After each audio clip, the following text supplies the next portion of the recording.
What's going on, everybody? Welcome back to the Passive Tree Podcast, a podcast dedicated to talk about life, Path of Exile 2, and everything in between.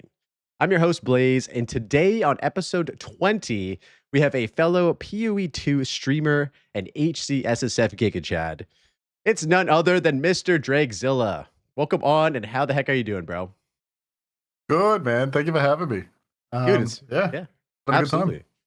My pleasure, bro. Yeah, I've recently discovered you basically just playing Path of Exile 2 on hardcore solo self-found.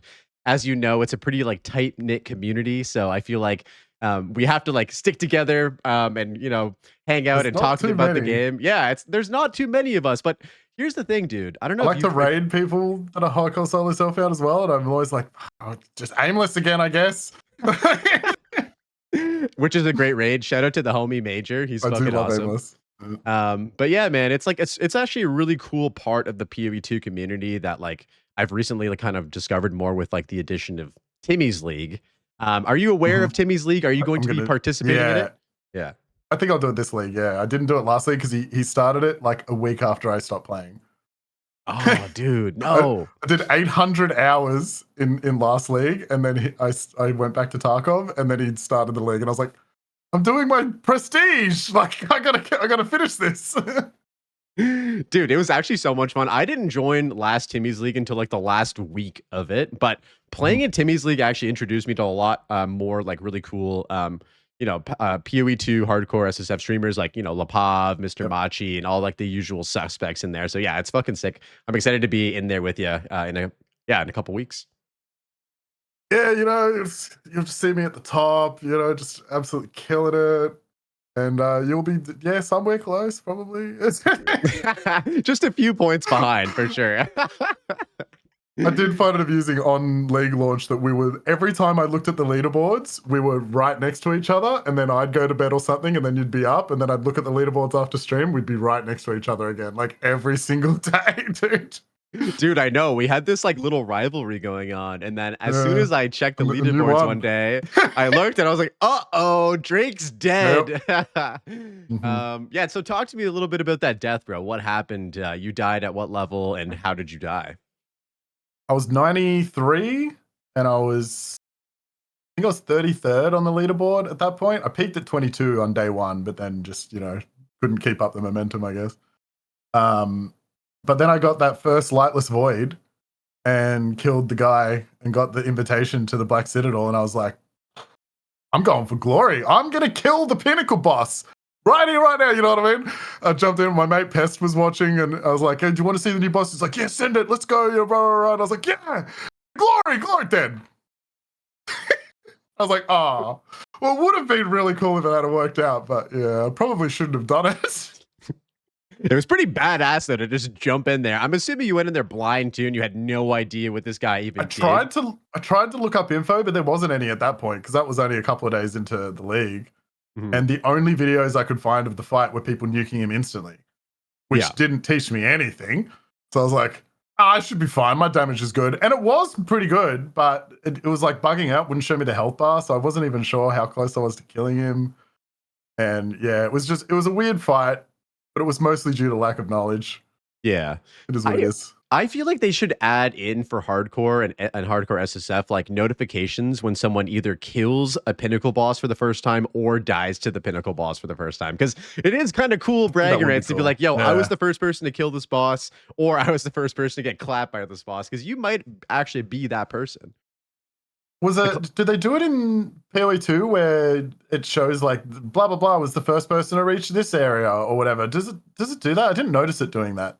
They do that in races, but I don't think they do it in ladder. Races? I don't know. I'm not sure. Yeah, only in races. That would be in races. Yeah, that would be cool though. Like blah blah blah's first to kill Doriani. Blah blah blah's the first to kill this bitch Pinnacle boss. You know. For sure. Yeah. Anytime that I did a race, it was always just like, Angormus is the first person to kill blah, blah, blah, blah. And you're like, oh, wow, I'm in Act 1 still. And he's already killed Dorian. Angormus is very, very good at speedrunning. Definitely. Yeah, man. So I wanted to jump into a couple like sort of introductory questions. So I wanted to just hear like, what was your first like experience with gaming, your first foray? What were you playing on as a kid? All that fun stuff. I started pretty young. Like my parents were young. Like my mum had me at 21. So growing up, they were pretty young too. So when gaming started coming out, they're into gaming. And it was my godmother. She had a Master System 2, and we went over there one day and played California games. And my parents were like, "Yeah!" And they just bought a Master System like the next week. And I've pretty much been playing games since then. Got it. So early kid gamer. For those in the Mhm. chat who aren't familiar what a master system is that like I am old. I don't even know what that is, bro. So maybe shed some It's light on that. it's the Sega Master System, or Sega Master System. I don't know how you actually pronounce it. Let me look Uh, this up really quick. have you heard of like Mega Drive or Sega Genesis? Yes, so that was my first system. Okay, so it's basically like Okay, the Master System NES is the one version. before. Yeah, Yeah. Master System is the one before that. Oh, hell yeah. Okay, sick. Yeah. Yeah. So my first console that I ever played on was a Sega Genesis, or I guess they called it Mhm. a what was it? They call it Mega 16-bit? Drive here. Mega Drive. Yeah. Nice. Yeah. And so as you were playing and sort of, playing on Sega and stuff like that, when did you sort of make like the transition into like computer gaming versus like console gaming? Pretty much as soon as I could get a computer, which wasn't for a long time. I think it was like 98 roughly. I broke my collarbone for the second time, and my dad bought me like this really shitty old computer from some old dude, and it sucked, but it was mine. And so I got like old games at that point, like Duke Nukem and Doom and stuff that were really like low resource intensive. And so I played a lot of that. So I was playing like early 90s games and late 80s games in the late 90s. And it was a while before I got a good enough computer to play like more modern games at the time. Got it. So what were some games during your like childhood or like early adult life that like kind of left a lasting impression on you as a gamer? There's a lot of them. Like I really liked Final Fantasy at one point. I played like a lot of the Final Fantasies. Went back and played the early Final Fantasies. There was one of the games on the Mega Drive called Rings of Power, which is like one of the first kind of RPGs like Final Fantasy. I think there was Phantasy Star before that, which I also played on the Master System. But like yeah, it's kind of like an old school RPG game. I played that for like 3 years because it was a huge game. Like that was one of the biggest games I'd ever played until these days when Baldur's Gate 3 is like 200 hours or whatever. um, but yeah, it took me like 3 years to finish that. I always think about that game. I love that game so much. That's So sick. there's that. But it depends how far back you want to go or how forward you want to go. Like for the games I currently play, like Stalker would be one of the peak gaming experiences for me, and that shaped a lot of what I do now. Like Tarkov is super inspired by Stalker. Games like that are all the same DNA of we liked Stalker. Let's all make our game. Um, yeah, Stalker's a pretty big one. There's a lot, to be honest. Yeah, for sure. I mean, man, over the course of our lives, we probably played hundreds of games. I feel like with Mhm. Stalker, it's kind of the same way that I view Diablo 2, where it's like every ARPG that I played after Diablo 2 is always like referencing it, and that was kind of like Yeah, responsible for like and to be fair, yeah. they are all referencing Yeah, it. exactly. Yeah. Shout out to Stalker too. I've never tried it, but I played a shit ton of Tarkov. And we're gonna get into Mhm. Tarkov in a little bit because I definitely want to Mhm. chat with you about it. Because you're the first guest that Yep. I've had on the podcast that's actually like, gone, you know, through great lengths to escape Tarkov. Mhm. So Yeah, you listed off quite a few 10,000, games. nearly 11,000 hours. Jesus, bro. That's crazy. I mean, it's the type of game that allows you to do that if you want to, right? Which is, I think, Mhm. one of the biggest allures for people is like, it's like an ARPG, like Path of Exile in a sense, Mhm. because of the knowledge. Like the knowledge in Tarkov. I mean, you have to be mechanically good at the game too, but if you're smart and know everything that there is to know, or as much as you can know, you will have way more of a success in that game as well. Yeah, for sure. Like you don't have to be super mechanically sound at the game to succeed in Tarkov, which is Yeah, part of the beauty of it. Yeah, which I'm for not very good at it. I'm not gonna lie. So. Me neither. I've Me made it neither. work. Yeah, so I just wanted to ask you a couple more questions about sort of your start into content creation. So, when did you start making content, and which game was that for? Kind of since I had a computer that you could record gameplay on, I've kind of always have. Um, there's actually some random YouTube stuff out there that I put up over the years that, under random names of random games and stuff. I couldn't even remember what half of it's called, thank God. Probably around PUBG time, me and my mate Fox played a lot of PUBG and we were like winning all the time. And I was recording them and I'm like, yeah, I mean, like we win a lot of games. We're obviously pretty decent at it, and I started trying to make videos on it. They weren't great, but I did it, and that was cool, and I learned a lot doing that. And from then, it was pretty much just when the net would allow me to do it, I would try and do it. So like back then, I had garbage ADSL or whatever, so I couldn't stream. Streaming wasn't really a thing, but I knew it existed, and I was like, I'll do it if I can.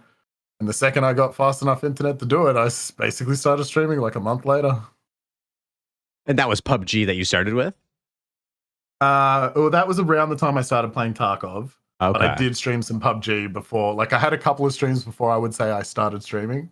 Okay. And they were PUBG. And then it was like 19th of June 2018, I think. And that's when I started streaming Tarkov pretty much every day. Yeah. So let's talk about Escape from Tarkov. So I think when a lot of people look at your channel, they'll see like a lot of Escape from Tarkov videos and stuff like that. I think you've generated quite a lot of Tarkov. You've generated quite an audience around Escape from Tarkov, which is really cool. So just give me sort of like a breakdown of like I guess you just said you started playing in like 2018 or so, and why did that game capture your attention so hard? Well, funnily enough, at first it didn't. I used to play a lot of DayZ, like the mod when it was a mod for Armor before it was like an actual game. And I loved that game a lot. And then I got like I don't know how I got it, but I signed up to the newsletter for Escape from Tarkov because I thought it was like DayZ. And this was like years before it was playable, like 2014 or something. And then once 2016, 17 came around and people were starting to actually like play it, I watched, I'm pretty sure it was Grimm's play it. And I was like, this is not like DayZ. This shit is ass. Like, what the hell? And then so I ignored it.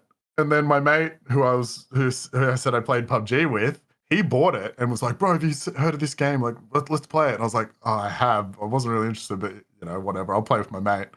I booted it up and played with him. This was the December 2017. And I hated it, bro. I thought it was so bad. It ran like shit at the time. Like, I loaded it array and had 25 frames. Had no idea what I was doing. We ended up just bleeding to death some random part of Shoreline. No clue what was going on. And I was like, yeah, I don't like that. I'm going to go back to play PUBG. But a month later, he was still playing it. And I was like, okay, I guess I'll try it again. And then 11,000 hours later, here we are. So it took a couple different tries basically to get you addicted. That's interesting. Yeah, because he had like a month of experience in it, he could like tell me what the hell was going on and what to do. Oh, you're going to get to this extract. You're going to do blah, blah, blah, blah. And then it started clicking, But when we both had no idea what was going on, I was like, why, you just go in and die? Pass. Yeah, get shot in the leg. You don't have a splint, and you're just limping around for the whole raid until. when I started playing it, if you got shot when you had a black limb, you just instantly died. Yeah.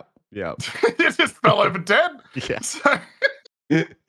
Oh man, yeah, it's a special game, and I use the word special very intentionally because for me, there's been some of the greatest moments I've ever had in gaming have been from Tarkov, and also some of the worst moments in gaming I've ever had have also been in Tarkov as well.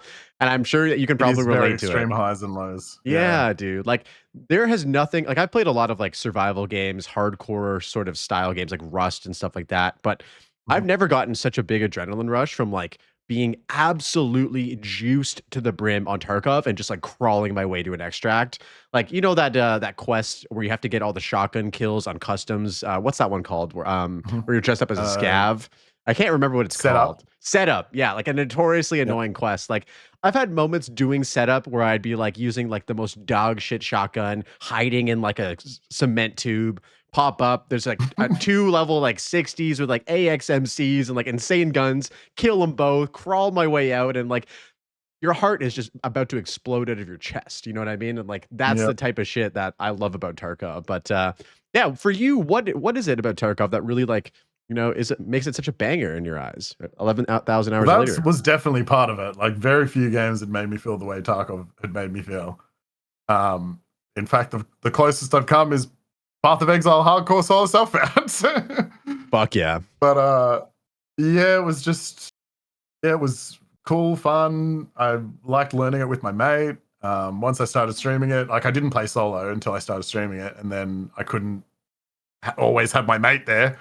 So I was like, I guess I gotta learn to play solo. And now I actually maybe prefer it solo. But yeah, it's a very rewarding game. It gets your heart racing. I still get that, funnily enough. Like this, after this long, there's still sometimes when like I'm trying to get this task done or whatever, and I know there's like a 3 or 4 men, and I'm trying to figure out how to either kill them or get the hell out of there, that my heart is still going. So, I mean, if you can still do that to me after 11,000 hours, then there's something going on there. Yeah, man. Yeah. Or I should get my heart checked. One of the two. No, it's exciting. It's an exciting game, dude. Yeah, like I think the biggest problem for me with Tarkov was always the performance, and I think that has a lot to do with like it being on Unity. I think it has to be like the craziest game ever made on Unity. Over like 8 years of just spaghetti code and different Russian definitely guys. Not designed for that. Yeah, like if it was done on like, I know, dude, I know. If it was done on UE5 or UE4, I feel like the performance would be better. Because I don't know if you probably remember when like Streets came out, everyone was so excited to play this new map. You get in there and it's like if you have a variable sight, like you're getting like 20 frames per second when you're that's still a thing. Yeah. You get like 30, 40 less frames if you have a variable scope. Yeah. Which sucks because that map like rocks. It's one of my favorite maps. It's my favorite map. Yeah. Yeah. Yeah. But the performance. If you look at my PC specs, I have like a 9800 X3D and 5070 Ti and everything. I bought that out of my savings solely so I could just brute force Streets. I love it. I was so sick of having garbage frames. And I was like, I'm just gonna just dip into these savings. I'm gonna get the best CPU possible. And it was great. I was getting like 160, 70 frames. It was insane. And then the patch happened, and then I went down to 100 frames. And it's never gone back up. Yeah, the performance for me actually. So glad I got it. Yeah, dude. I mean, at least you can probably play Path of Exile 2 on a bit of a higher setting. I know a lot of people have been struggling with performance in 0.3 with Path of Exile 2 as well. But yeah, that was all good until Abyssal, and now I get frame drops constantly. The moral of the story here, guys, is no matter how good of a computer you have, some of these games are just going to chug it along right now. That's just how it goes. Unfortunately, these inventive smaller games from indie studios and stuff, they're the only ones that are making interesting stuff, but they also kind of all are broken a little bit. Yes, it is what it is. Yeah. So I wanted to ask you, so Tarkov is getting its long-awaited release on November 15th after being in beta for 8 years. What's your plan when it comes to the 1.0 release? I should just be playing normally. There may be some things in the works to do with the 1.0 release that I can't talk about yet. But for the most part, on release, I should just be playing it like normal, but experiencing whatever the hell the campaign is. It's kind of crazy. I don't know. Oh, sorry. Go ahead. Okay. I was going to say, I don't know if I'll play it with Red or not. I don't know if he'll want to do it by himself or if he'll be wanting to play with, but like he's a guy I usually play with. But yeah, should be mostly as normal once it's on release. So like, but we'll see. After playing this game for as long as you have, like, is your hype level like pretty high for 1.0? Or are you kind of feeling like, I guess I should go back and play this? Like I'm kind of gauging your reaction right now. It's not like super excited to go back in. It's a tough one. I am excited for it, but it's just they have an extremely bad track record of play testing their game. They don't play their game. I love Tarkov. Played it for 11,000 hours. You know, play it most days, but it's it's a rough release. I think. Yeah, I think it's gonna not be too great on launch, really. And it's unfortunate because I think that's their best chance at like having a renaissance period, you know, where like there's all the people that wanted to try it that never did because it wasn't fully out. It's now going to Steam, so there's all the people that didn't want to get, you know, some Russian launcher to play it and they'll get it on Steam. Like this is their chance to bring it back.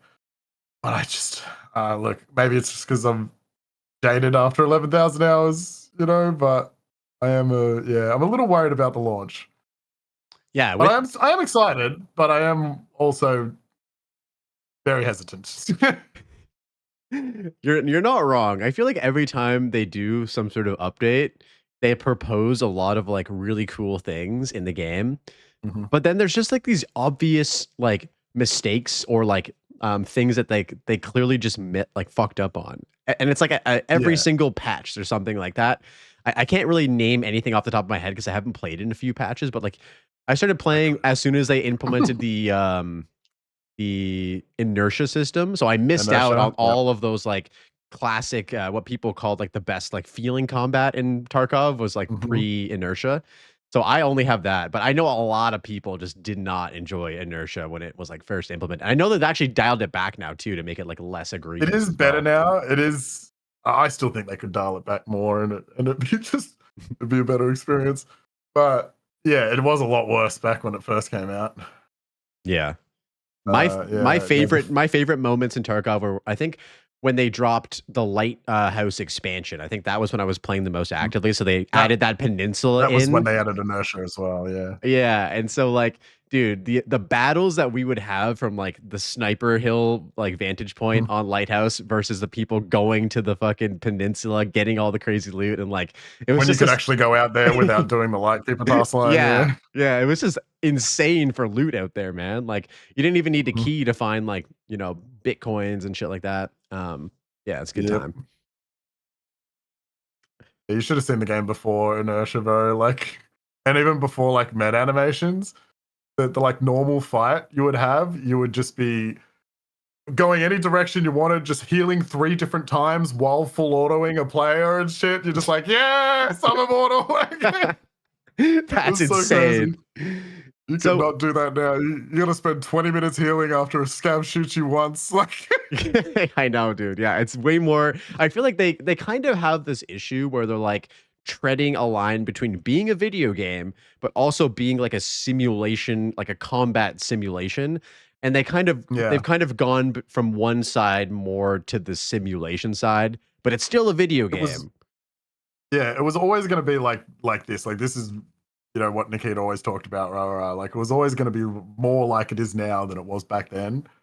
But yeah, sometimes you know it's like yeah, you got to be a game before anything else, you know. And sometimes some of the stuff they put in, it's like it's a game, bro. Like you know, it doesn't need to be realistic or whatever. Like make it fun first, and if that happens to coincide with it being cool, realistic milsim, then you beauty. But it doesn't always go that way. I don't think. Yeah, definitely. I totally agree. I think that like it's like what you said. The fun aspect should come first. If that fun comes from being more realistic and more simulation, then absolutely. But like if you're adding all of that stuff in, it actually detracts from like the experience or the fun of the game. Like maybe take a look at that and like see if you can like Yeah. adjust.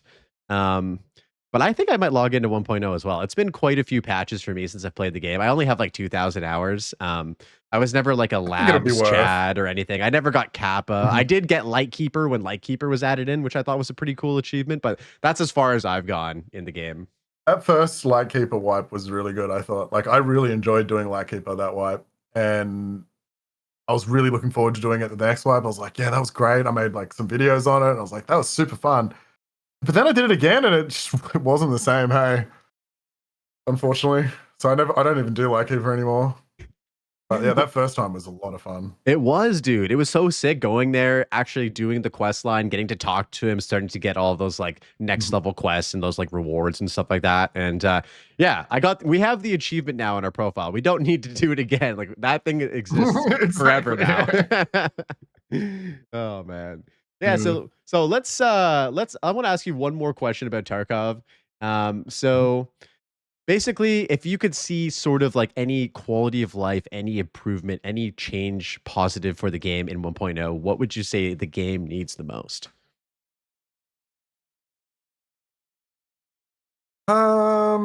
This is a tough one.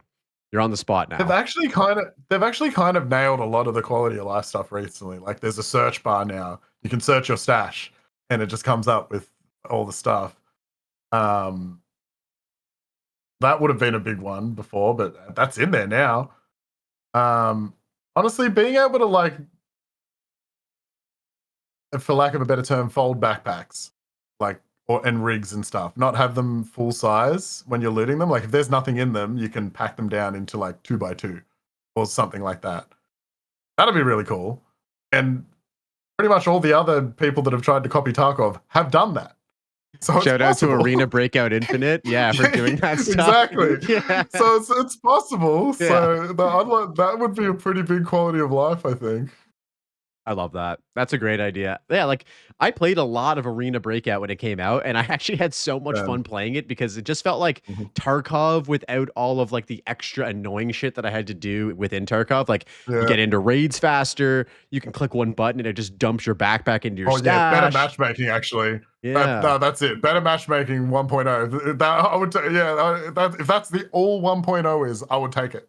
Because every other game, like you said, like Arena Breakout and stuff, you just get into games instantly. You know what I mean? Like, and it's so weird that I sit there for 4 or 5 minutes every raid still in 2025. You know? Yeah, But yeah. That's it. I agree. I think that would be a huge pull for people. Like, dude, that's like the worst part about dying. It's not actually losing your shit. It's being like, fuck, now I have to sit in a queue sometimes for like 10 minutes. Everybody's like, oh, push him, or you got Giphy, you got Giphy. It's like, dude, I've played this game for so long, I don't give a shit about any of this. Trust me. I care about the fact that I'll have to queue up for another 5 to 10 minutes if I die right now. Like, that's 100% it. Yeah, bro. Like I've got time fear. Yeah, half of those 11,000 hours are in the stash, in the hideout, and in the loading screens, bro. Like actually. Yep. All right, so let's move on. I'm loving this Tarkov chat, bro. But yeah, I would love to talk more about some ARPG stuff. So, when did you start playing ARPGs? Give me the story behind that. It was when I got that computer in like '98. I got Diablo 1 and I played that a lot. And then when Diablo 2 came out, that was when I started like having other mates that PC gamed. I'd go over to their place and play Diablo 2 with them, and sometimes, very rarely, we'd multiplayer, because I think you could do it over dial-up or something. Yeah, I'm pretty sure you could do it over dial-up. We did that a lot as well, so it was primarily Diablo 1 and 2. I don't know if you'd count Baldur's Gate, like the original Baldur's Gate games, and like Neverwinter Nights and stuff. They're ARPGs, I'm pretty sure. Slightly different, execution than Diablo and PoE, but yeah. So I'd say Diablo though. For sure, was the first one I played, Diablo 1. Nice. Yeah, Diablo 1 is iconic. And that was actually part of like Blizzard's mandate for Blizzard North was like, you need to add multiplayer to this game. And it was very ahead of its time for that because no other game was like, no other game was isometric and like real-time action combat like Diablo was before. And then they had multiplayer with BattleNet. Like, bro, that was just a crazy experience for people to actually do that. Yeah, it was awesome. It was a lot of fun. Did you play anything else after Diablo 2, or did you kind of move from ARPGs into more of like the FPS and like survival genre and stuff? Around the Stalker time, like 2007 or whatever, that's when I went very heavy into FPS. But I did play Diablo 3 when it came out, and I finished the campaign and went, cool, and I never touched it again. And I remember playing Torchlight, the original Torchlight, when it came out as well, because it was kind of Diablo-ish. But yeah, mostly basically around 2005 to 7, roughly. I was just like, oh, FPS, they're the best. It's the best thing ever. Oh, screw every single other genre. Which is funny because I used to play like platformers and RPGs and all kinds of like different stuff. And then just once FPSs were a thing, I was an FPS guy. Yeah, no, I get it. There's something special about the FPS genre. Like for myself, my first real FPS game that like left a lasting impression on me was Half-Life, dude. Like I played Half-Life when I was super young, and that game kind of showcased to me like how powerful like the FPS genre could be. And then that like took me into like Counter-Strike and like Dave Defeat, Team Fortress, like the orange box, the classic orange box and stuff like that. And yeah, it was like kind of hard to get off of that because it was just so much fun. Did you ever get into like any There's other so many different genres? ways you can do it. Oh yeah, for sure. Like before even Yeah. survival, like the survival genre of like FPS was a thing, like just competitive like team-based FPS, like Call of Duty, Counter-Strike, like all those different games, bangers. Yeah, I was gonna say, like, did you ever try like the MMO RPG genre at all, or were you kind of more like a ARPG than FPS guy? I was always really into the idea of MMOs, but I never really had good enough internet for it. And, say World of Warcraft, you had to pay monthly for. So I never really got into MMOs, but I was always really interested in it at the time. Kind of glad I didn't though, because I feel like it would have like at the time that would have completely consumed my life. And it's just amusing that now that I play games for a living, I'm just not as interested as I used to be. It's like this would be the perfect time, but I'm just not interested like I was back then. Yeah, for sure. No, you kind of dodged a bullet. I mean, on one hand, like back when all of those big MMOs were coming out, like old school RuneScape and World of Warcraft and stuff like that. Like that was actually like peak MMO time. Like it's funny, all of the games that are like the biggest MMOs now are still those like big games basically, and like Final Fantasy 14, which is Square Enix's version of World of Warcraft essentially. But yeah, I know what you mean. It would have definitely taken you over your life. Like for me, World of Warcraft was like during high school. I was privileged enough to have a World of Warcraft account, and like, man, the amount of hours I sunk into that was just absolutely absurd. Yeah, I can imagine. But it's a good time, dude. It was great though. Yeah, I bet it was great though. Dude, it was awesome. I do remember like reading stuff about World of Warcraft and RuneScape and there's what Ultima Online and all that kind of stuff. And it was always so cool and interesting, but yeah, I just never really had the capability to play them. Definitely. That's all right, man. I mean, who knows what the future of gaming holds? There might be like an actual good MMO that comes out that actually doesn't die in like a year. If you're keen on it. They kind of all have died pretty quickly, haven't they? Yeah, the last really good one that came out that I played was New World, like Amazon. New World? Yeah. And it was actually a lot of fun. It's a beautiful like looking game too. But once you got to Endgame, like that's kind of where the most MMOs actually start. It's kind of like, when you get to Endgame in Path of Exile or whatever, like that's where the grind really kicks in. And like New World was just lacking with like raids. The only thing to do was PvP. And like to PvP in New World, you had to kind of be like somebody in the server because you had to like join a company, and it was like guild and it was like guild versus guild battles. So you had to be part of like a big guild to actually participate in like the end game content, which like most people didn't. So yeah, it was kind of a disappointment there for sure. Yeah, I think the closest I've come to MMOs is Destiny, because I've played Destiny since release. It'd be the only game that competes with Tarkov in terms of hours. But it's the same kind of deal, but it was first person, more like digestible MMO, you know what I mean?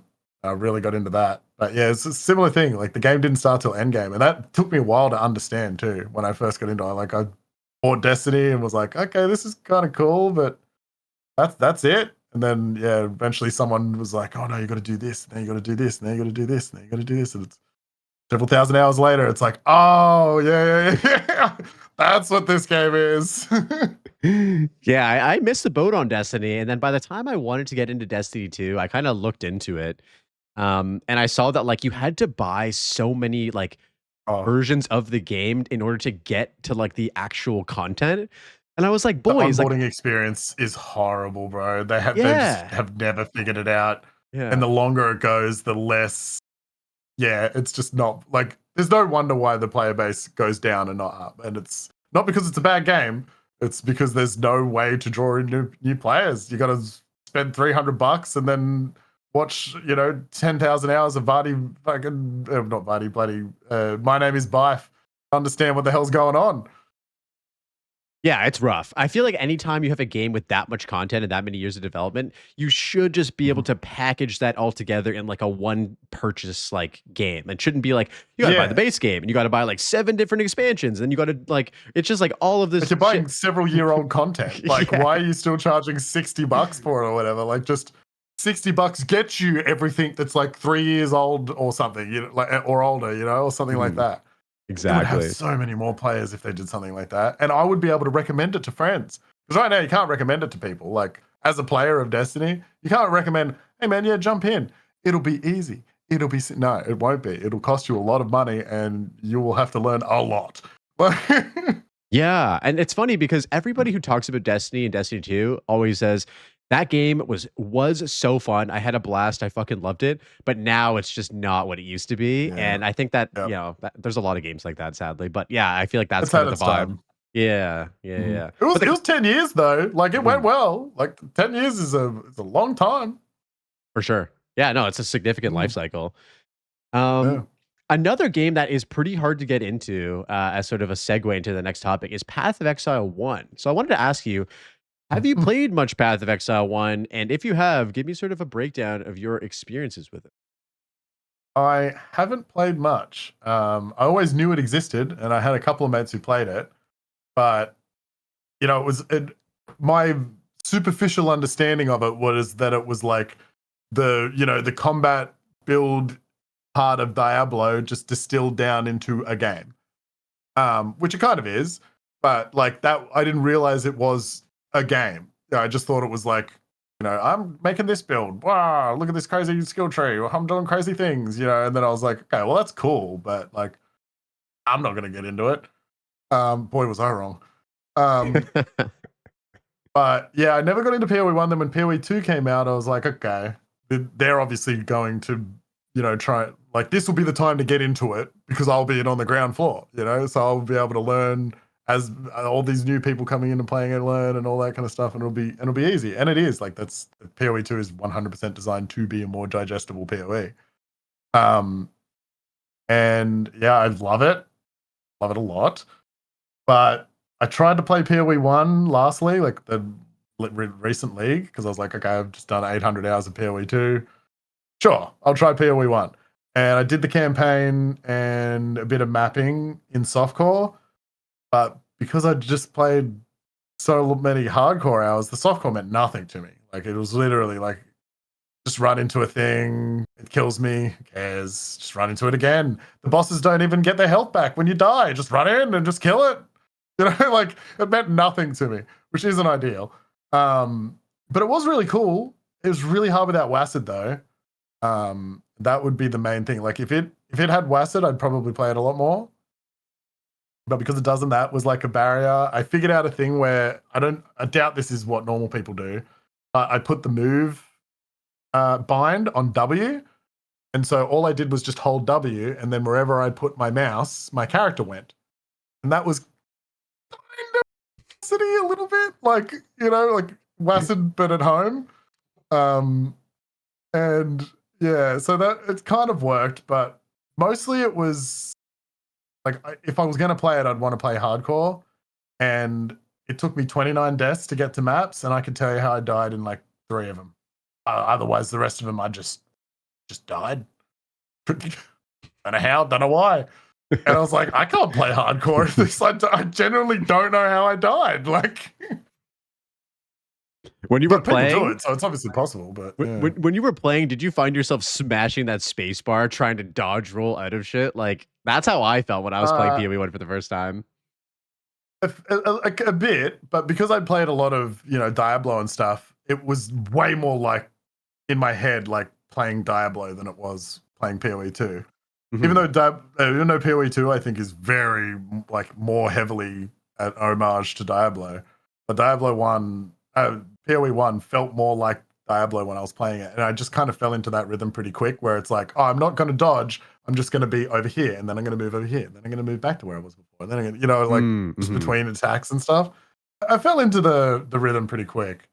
I don't think it was too bad. It was a super amount of fun. The amount of like stuff you can do with skills and just I've just picked this random skill and now it's amazing. Like that was pretty cool.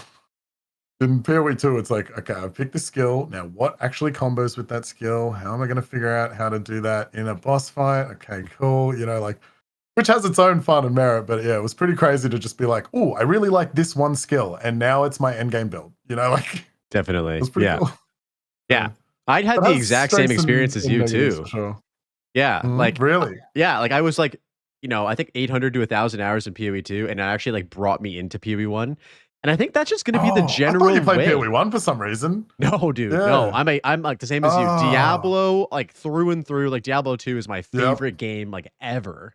But now PoE 2 is kind of rivaling that. But yeah, dude, like out of like respect for the love of PoE 2, I went back and really gave PoE 1 a shot. And I think that's kind of how it's going to go for a lot of people nowadays. Where like PoE 2, as you said, is like, it's the game that people will probably start playing first because it is more like digestible and accessible for people. And then if you really get into the nitty gritty of it, you can like kind of migrate into like PoE 1. And I kind of think that's what GGG is going for with everything. Yeah. The ecosystem. I like that they're two different games, and like you can definitely like both. But there's a lot of people that come in and they're like, oh yeah, this isn't as good as PoE 1. It's like, wow, great news. PoE 1's still there and you can play it. Like, let's go. And I will play this one that I like, like yeah, I think that's a great thing personally. Oh yeah, there would be an absolute outrage, like pitchforks, torches, riots if like PoE 2 existed and PoE 1 just like got the, electric chair or something like that. Like both games have to exist, which I think is super smart. And like, yeah, like if you're into both games, you have literally like a 2-month window for each game to play. Like you have 2 months PoE 2, jump into PoE 1. Into both of them because of that. It seems like such a great content cadence if you're into both. Definitely. Do you plan on jumping back into PoE 1 again in like the next like league, basically? I'll probably play it again the next league. But like, it's obviously just a knowledge gap on why I don't feel comfortable playing hardcore. But like, I really don't feel comfortable playing hardcore in it, and I don't know if I really want to do another softcore playthrough. So I might just try it and see how far I get. To be fair, I didn't die in PoE 1 until that Siren boss that's now kind of in PoE 2. I think that was the first time I died, which is better than I thought I'd go. Yeah. But after that it was like, oh, I've opened the floodgates and now I'm just dying and I don't know why. I gotta send you my video that I made. So I made a video on this experience. It has actually been like my most like successful YouTube video. It has like 120,000 views, which is kind of crazy. Nice. But it's basically, the title is I played PoE 1 after playing PoE 2 for 1,000 hours, and I went into it. The whole hook was like, I'm not looking up anything, dude, about PoE 1. The only thing I have to succeed in this game is 1,000 hours of PoE 2, and how well can I do? And I set some goals for myself. Kind of did the same, except for chat, obviously. Yeah, for sure. I did it off stream just so I could have like the most like pure experience, even before the release of like 3.26. Cool. Like, I didn't look up anything. I didn't even know what the expansion was. I was just like, I'm just gonna go in blind as fuck. And honestly, dude, it was really fun. Like I enjoyed, like, here's the thing with ARPGs, my favorite part of them is like playing and learning all of like the synergies and the systems and the skills, like myself. Like learning all of that stuff is really, really fun, especially in a game like as detailed as like PoE 1 when it comes to all the systems. And so yeah, generally speaking, like I can't wait to go back, but I will go back with like a build guide and like some other things, because again, I don't have the thousands and thousands of hours to like put together my own build. And I didn't kill any of the pinnacle bosses in maps, so I got a lot of flack for being like, I'm kind of bored of this game, I'm gonna go back to PoE 2 before actually like beating PoE 1. I did the same thing. Yeah. I did like a few maps and I was like, I'll do. Try again another time. That was me too. And my build was Mhm. like pretty fun. Like I did Sunder, and I don't know if you've tried Sunder in PoE 2, but like it is a I slow have ass briefly, yeah. wind up fucking you're attacking for like Mhm. 5 seconds. And then in PoE 1, you're just like boom, boom, boom, like destroying everything. And like, Oh. yeah. And so it was cool to see how like these different skills are completely different in both of the games that exist. And Yeah, yeah, I did Chaos Switch for mine because I'm Chaos Switch mostly in PoE 2. I nice. went straight Chaos Switch in PoE 1, and, yeah, it's definitely different, like, it's crazy how different things are. Hmm. Um, but I ended up going in hard on one of the skills that's not even in PoE 2, it's, like, called Bane or something. It was kinda like putting down Despair Circles, except it did giga damage, and I would just yeah, just hold W, moving my mouse around and clicking, and then things would just go and they just disappear. It was great. Hell yeah. Yeah, I hope that they add in WASD into PoE1 because I feel like that in I itself think they will said they're just gonna. yeah, that will just open up the floodgates for more people to come in because people like us who have like played way more PoE2 than PoE1 would probably be more keen. It's just like we're so used to Mm, like the feel of WASD, which for me personally, it's hard to go back. Like even as like a veteran like Diablo 2 player, um, it's tough. Like I just love the feeling of yeah. WASD, especially for range characters, like being able to move your character and aim where you're shooting and move at the same time. Mm, Like that was kind of the most jarring thing for me was like I had to stop every time I was attacking in PoE1 and it kind of just felt like a bit yep. clunky, you know what I mean? Yeah. Mhm. It's like in retrospect, it's insane that I played so much Diablo without WASD. Like I don't remember, to me, how I played back then was I was just playing with WASD. It was great. The experience was amazing, but I wasn't. And I don't know how I did it. Because as soon as I started playing PoE 1, I was like, whoa, how do you do these games without WASD? Yeah. Oh man. Okay, so I gotta ask you, like, based on, the way that you engage with the game, you've been basically like a hardcore, like SSF or hardcore enjoyer of PoE2, like for a while now. What about that like play style or that game mode like really like aligns with the way that you enjoy playing games? I think I like problem solving. So, like when I play Tarkov, a lot of like I don't play like a lot of people, the W key Chad into fights. I'll sneak around. There's some people there. Okay, I'm going to figure out how I can, engineer this situation so I can kill them and they're not looking at me, so I don't have to die. You know what I mean? Like, so like all the way I play, I think is just problem solving. And when going into hardcore PoE, it was the same kind of deal. When I was playing softcore, it was just whatever. It didn't matter.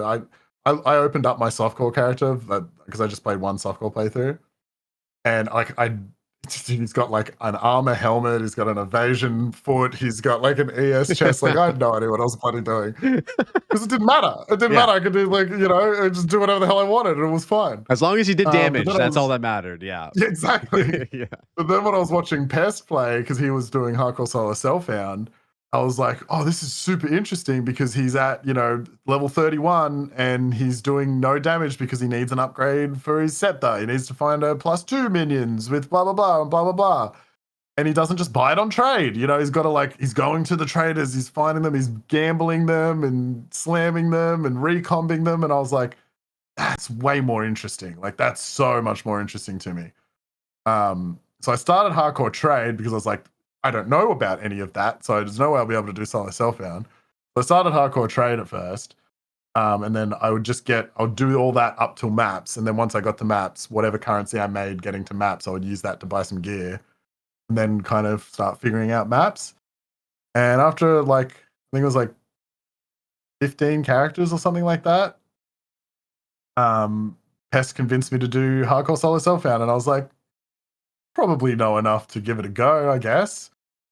And yeah, I made it to top 100 level 96 and killed Arbiter on my first hardcore solo self-found character. Damn, That went pretty well. bro. God damn, bro. You're killing it. That's crazy. First character. Um, Yep.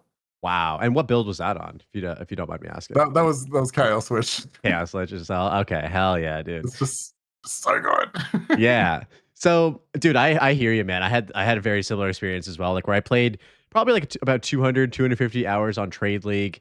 And what I Mhm. came to like discern was that like with trading and with playing in softcore, you just end up trivializing the game way too quickly. And especially because it's in early Mm. access right now, there's not a lot to do. And so I felt myself like burnt out after like 2 weeks of just like blasting, playing the game a Yeah. lot. And for me, hardcore SSF really slows down the game, makes you engage with Mhm. everything evenly to actually like gear up and like progress. And it actually just like extends the enjoyment of the game that I love like to a whole nother level where like I actually have to take my time and like play properly. As you said, problem solve the gear and the skills and the Yep. passive tree. And for me, it doesn't even come close. Like for me, this is the way to do it. Like this is the way to play. Yeah. And I Like can't go it gives back you way now. more to do in endgame as well. For sure, dude. Yeah. I recommend it to everybody. I mean, I swear every single podcast episode that we talk about this, I'm always like, play Hardcore Soul Self-Found just to try it. Like, you don't have to stick around with it, but like, it is just a refreshing way to play the game, especially if you're kind of burnt out on like Trade League. Yeah. Hmm. It's like a lot of people, like even my mates and stuff would be like, yeah, I'm playing it, but like the end game's so boring. Like I'm not, just going to this map and going to this tower. And it's like, yeah, that's because you're in trade. Like, I don't like. I don't want to. I'm not saying you're playing the game wrong or anything, but like that's why it's boring. Like Mm-hmm.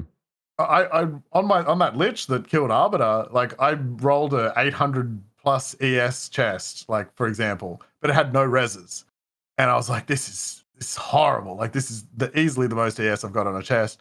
But like two of the stats were really low level, like really shit stats in the suffixes, and chat was like, do an Omen of Whittling. I was like, oh, okay, yeah, I'll do that. I'll go and play Ritual and get an Omen of Whittling.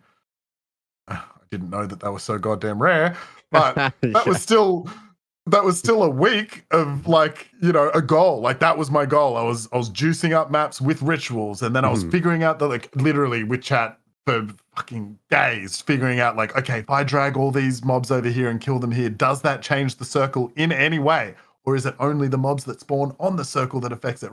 Just figuring out the best way to get the most tribute, reroll the most for omens, And like, yeah, I mean, that gave me a week of something to do. And that was just wanting to get a res on my chest. Mhm. You know what I mean? Like, that's Yeah. what makes Endgame more interesting. Definitely. You have goals. And I think that like, and we're Mhm. going to get into this more talking about with 0.3 and all the additions with 0.3, but like SSF gives you sort of like these projects or these things that you want to do within the game that actually force you to engage with the end game systems all with their own purpose. Whereas in Trade You League, have it to just feels engage with them all. yeah. Whereas with Trade League, it's just like someone made a video about the best currency farm. Maybe it's Trials of Chaos this patch, or maybe it's doing Expedition this patch. And that's just what you're going to Mhm. do. You're just going to go in there and you're going to farm and you're going to turn your brain off and just whatever. And people, if you enjoy that, that's awesome. But for me, it's like, playing SSF actually just made me such a better player because now I understand like how everything works like cohesively and what benefits it provides for me. Like in the whole like spectrum of things to do. Yep. And it's just like a special thing, man.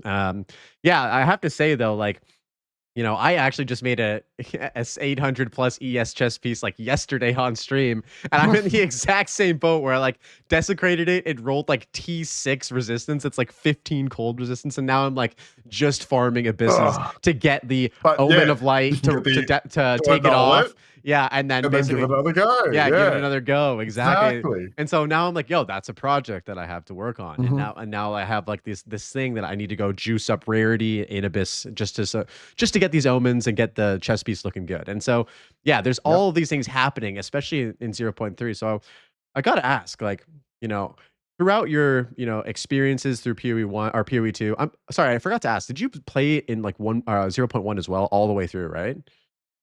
I did, yeah. That was my softcore character was Yep. 0.1. Okay. Yeah. And then I played for like 100-ish hours and was like, yeah, pretty cool, whatever. Go back to Tarkov. But then 0.2 came out and I was hardcore, and just the pure act of playing hardcore instantly meant I played 800 hours, like Yeah. Yeah. So how does 0.3 compare for you based on your whole experience with PoE2 thus far? oh, it's so much better, bro. Yeah.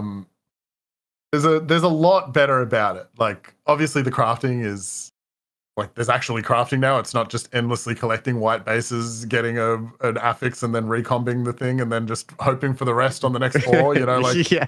there's actual crafting now, which is Yeah. pretty goddamn amazing. Even like like you just pull out any bloody old, you know, piece of gear and you can you know, craft it into something semi-decent. It's like, okay, that's not my forever gloves, but those were better than the ones I have now. Sweet, bang, you know. And you can do it while leveling too, just in the campaign. It's like, oh shit, I need to upgrade my chest. I can just go do that. I just go, okay, this one's got T, 3 energy shield. That's good enough for campaign. Let's go and put an essence on here. We'll desecrate this, you know, bada bing, bada boom. Upgrade. It's so much better on that front. Some of the changes though are kind of annoying, like the chill changes. Oh, bro. Like, that's oh my god. it's getting on my freaking nerves, bro. Like and stuff like that. But like overall, an incredible patch for just quality of life, especially in solo self-found. Being able to actually craft is huge. The essences was the biggest change. Like if this patch was just the essences change, huge win. Like amazing. But it's also all the other cool stuff too, so that's a win. There's a lot, bro. Like, yeah, it's almost crazy to think that like essences were as bad as they were for so long. Like, dude, I swear to God, dude, same. I probably used like 3 in my whole like 1,000 hours playing like up to this point. And I remember every time I got a greater essence of haste, I would like throw that on like an item level 82 pair of boots and be like, come on, 35 MS. And it would always be like 15%. I'd be like, what the actual fuck, boys? Like playing SSF, you don't see a lot of greater essences. At least you didn't back in 0.2 and 0.1. And so when you found them, I started you were corrupting them every time and I still wasn't getting them. Yeah, dude. And then they just wouldn't hit. And then I don't know about you, but when I went back to play PoE 1 and I saw how good essences were in PoE 1, I was like, what the fuck, boys? Like this needs like it's like actually when you see those crystallized monsters, you're like, holy shit, this is like I can craft something with this now. Yeah, bro. Like the crafting bench. Why don't we have a crafting bench in PoE 2, by the way? Because that thing is amazing in PoE 1. It is. Holy. It is. Do you think that we'll ever get like something like that in PoE 2? Because this is a very highly debated thing. For some reason, I don't think so. Why not? Why don't you think so? It doesn't feel like it fits with what they want to do. Like it's just pure, like this is based off nothing. This is just vibes. Yeah. But like, it doesn't feel like that's gonna get into the game because I feel like it already would be if they were going to. Like that would have been the first thing. But I just don't think they want it in. Unfortunately, I hope I'm wrong because it'll be sick. But yeah, I felt like in 0.2 and 0.1, the crafting bench like argument was way more like, you know, of a prevalent thing. But now that we have like runes, which kind of as a side note, haven't really been dropping that much in 0.3. I don't know why. Like, no, it's weird. Well, there's so many now too. So even when you get one, it's just some random stat thing or whatever. You know what I mean? Like, yeah. So you have like less of your elemental runes for resistances. Shitload of these other ones that you're never going to touch. Yeah. And 2 or 3 of the new purple cool ones because that's it. That's all you're going to get this league. Have fun. Bro, I know. I feel like I didn't find a greater iron rune until I was like level 90. Like actually find it on the ground. And yeah, it kind of sucks, especially through the campaign because that is supposed to be your crafting bench, right? Like that is like GGG's replacement. Runes replaced it, yeah. So not having access to like the runes that you need during the campaign where you need to like, you know, put some IPD on your weapon. Like if you have a new upgrade for your bow, for example, and the only thing that's going to make it even better is greater or like iron runes and you don't have them, you're like, fuck, like this sucks. Oh, no. Yeah. And there's nothing else to put in there. So it's just, you just got this rune slot empty. Like, yeah, it could be that or 2 to 5 cold damage. It's like, well, I'm just going to wait basically. But yeah, so yeah. Have you done the blacksmith's task or Renly's task in Act 1 very much? Because I know you only have to do it once a league, basically. But have you noticed that you get a blank rune and then you can just choose what rune from it? Yeah, that was a huge addition. Why do they have that mechanic and then not actually use it? That kind of every start of league, like because I started, you know, normal league and then I started a hardcore trade.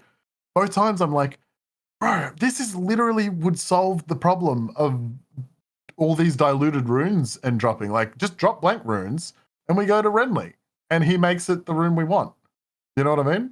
Bro, that's exactly what I was saying. Like, they have it in the Yeah, it's game. kind of wild. They have shards of every single currency, like all of like the lower currency, like transmute and Mhm. aug shards and like regals and stuff too. It's like, even give us like rune shards or rune fragments, and then you get 10 Yeah. and you get a blank rune, and then you just cut it into whatever you want. And then yeah, Yeah, it seems like exactly, such a dude. smarter way to do it, bro. Like, 'cause then I would actually have the resistance runes I need when I'm leveling my character. It's like, oh, I'm 10 short on fire.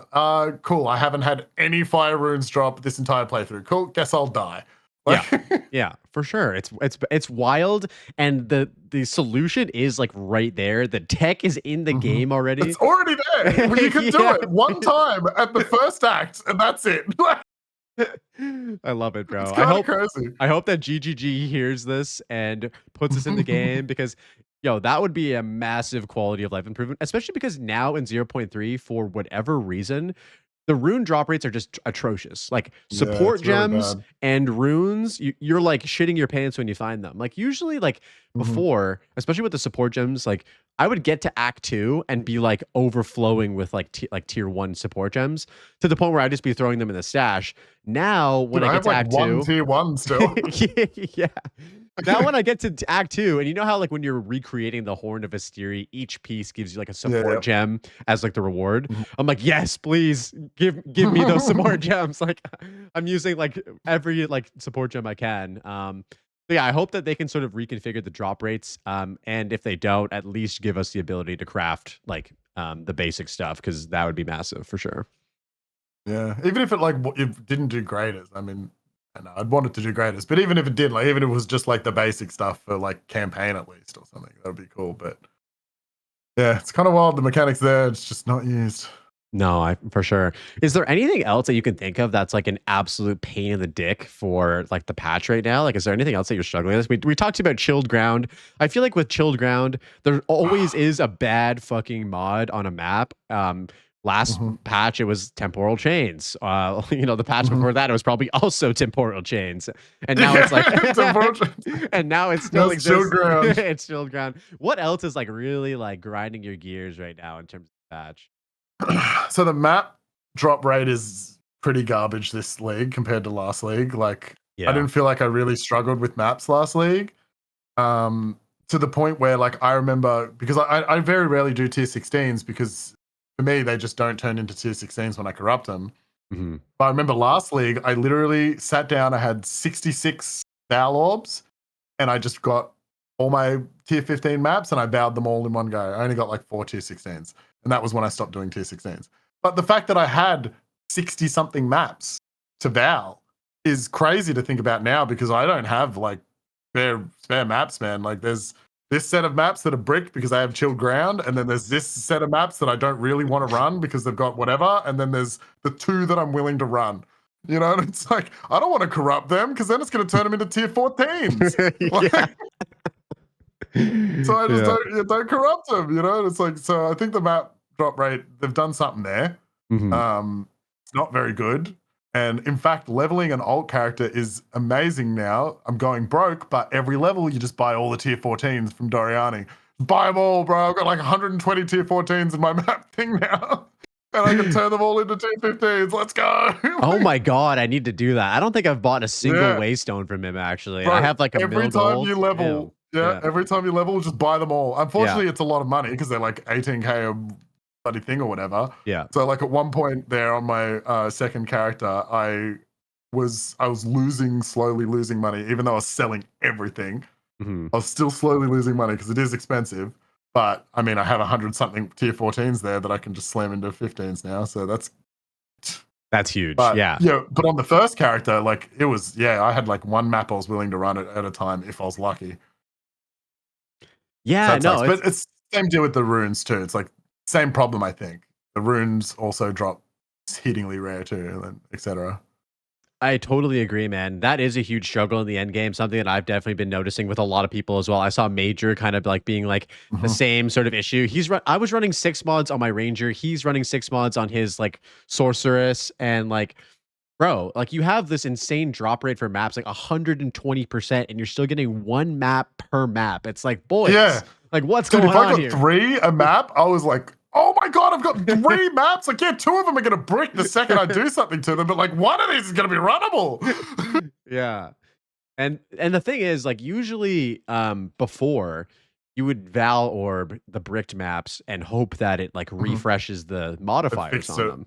Yeah. But now, with the addition of how good essences are, you're Val orbing every single fucking essence you see. And so I'm Mm, like so down bad for Val orbs because every time I see them, I'm like, yo, I need that. I need that. I need to hit those essences. And so I'm not yep. really using them on maps. Like, how has your like Val orb usage been like in the end game so far? So I do like I keep a bunch of currency on me to do stuff like Mhm. that, Yeah. but I haven't moved into the keeping Val orbs on me yet. Mhm. I actually probably should start doing that. Yeah. Uh, but the last time I thought to do it, I looked at my Val orbs and I was like, oh, I don't really have enough to do Mhm. that. Yeah. So, but I'm not sure what it's like now. I probably have enough to start carrying around Val orbs with me now. Yeah, I've had to be very specific because when I like got that notable on the Atlas tree that was like now your Val orbs on essences hit twice, which can actually result in like crazy Oh, things. Like it's so good to have that yeah, I forgot node. about that. Yeah. Yeah. As soon as I got that, I started carrying around like 5 Val orbs, and anytime I saw a Mhm. perfect essence, I would always hit it and hope that you get like one of the new upgraded ones or whatever. Yeah, smart. Yeah. But now it's like because the Val orb drop rate is also pretty low as well. Like it just seems like I have Yeah, to I be don't feel very like I specific. have many. Mhm. Mm. Yeah, yeah, yeah. Okay, so Waystone sustain, runes, support gems during the campaign. Was there any other topics you wanted to cover as sort of like things that could be improved in 0.3 at this time? Um, delete all the immortal mods from the game. Every everything that makes a mob immortal, like Yeah, just delete it. Just yeah. get it out of here. Like, oh, oh my god, it's so goddamn annoying. Yeah, Oh, anything. oh, look, there's one of those worms. He's gone under the ground. Cool. I'll see you in 20 minutes when I walk over you accidentally. Like, Yeah, yeah. I hate those fucking worms. Especially in oh, rituals. You're like, so "Oh, I'm done the ritual." And then you look around and like, yeah. "Wait, it's Where's not the done." last thing alive? Yeah. Yeah. They also really like to put them in strong boxes for some reason. So like I kill everything and then I'm like, oh, hello, where's my loot? Where's my loot? And then you see this tiny little antenna sticking out of the ground. You're like, you brat. Oh, I that is too real, too real. One thing that I had an issue with too, now that I'm actually doing like pinnacle bosses, is they're just really fucking easy. Like my character Yeah. isn't that great. And like I don't know, I feel like we need another tier. Like we need to have that tier 4 pinnacle boss experience. I can only imagine on softcore how like trivialized these pinnacle bosses are. Like these guys Oh, dude, should feel like a they just be challenge. insta-ing. Yeah, Yeah. just be insta-ing them. But not having T4 now, like even for me on like HCSSF, like my build has gotten to the point now where I can basically one shot like pinnacle bosses with like the setup that I have. And it's kind of Yeah, what weird is that the tiers now? Is it just 1, 2, 3? it's just 1, 2, 3. Yeah. And it's like tier Yeah. 3 has like 15 mil HP.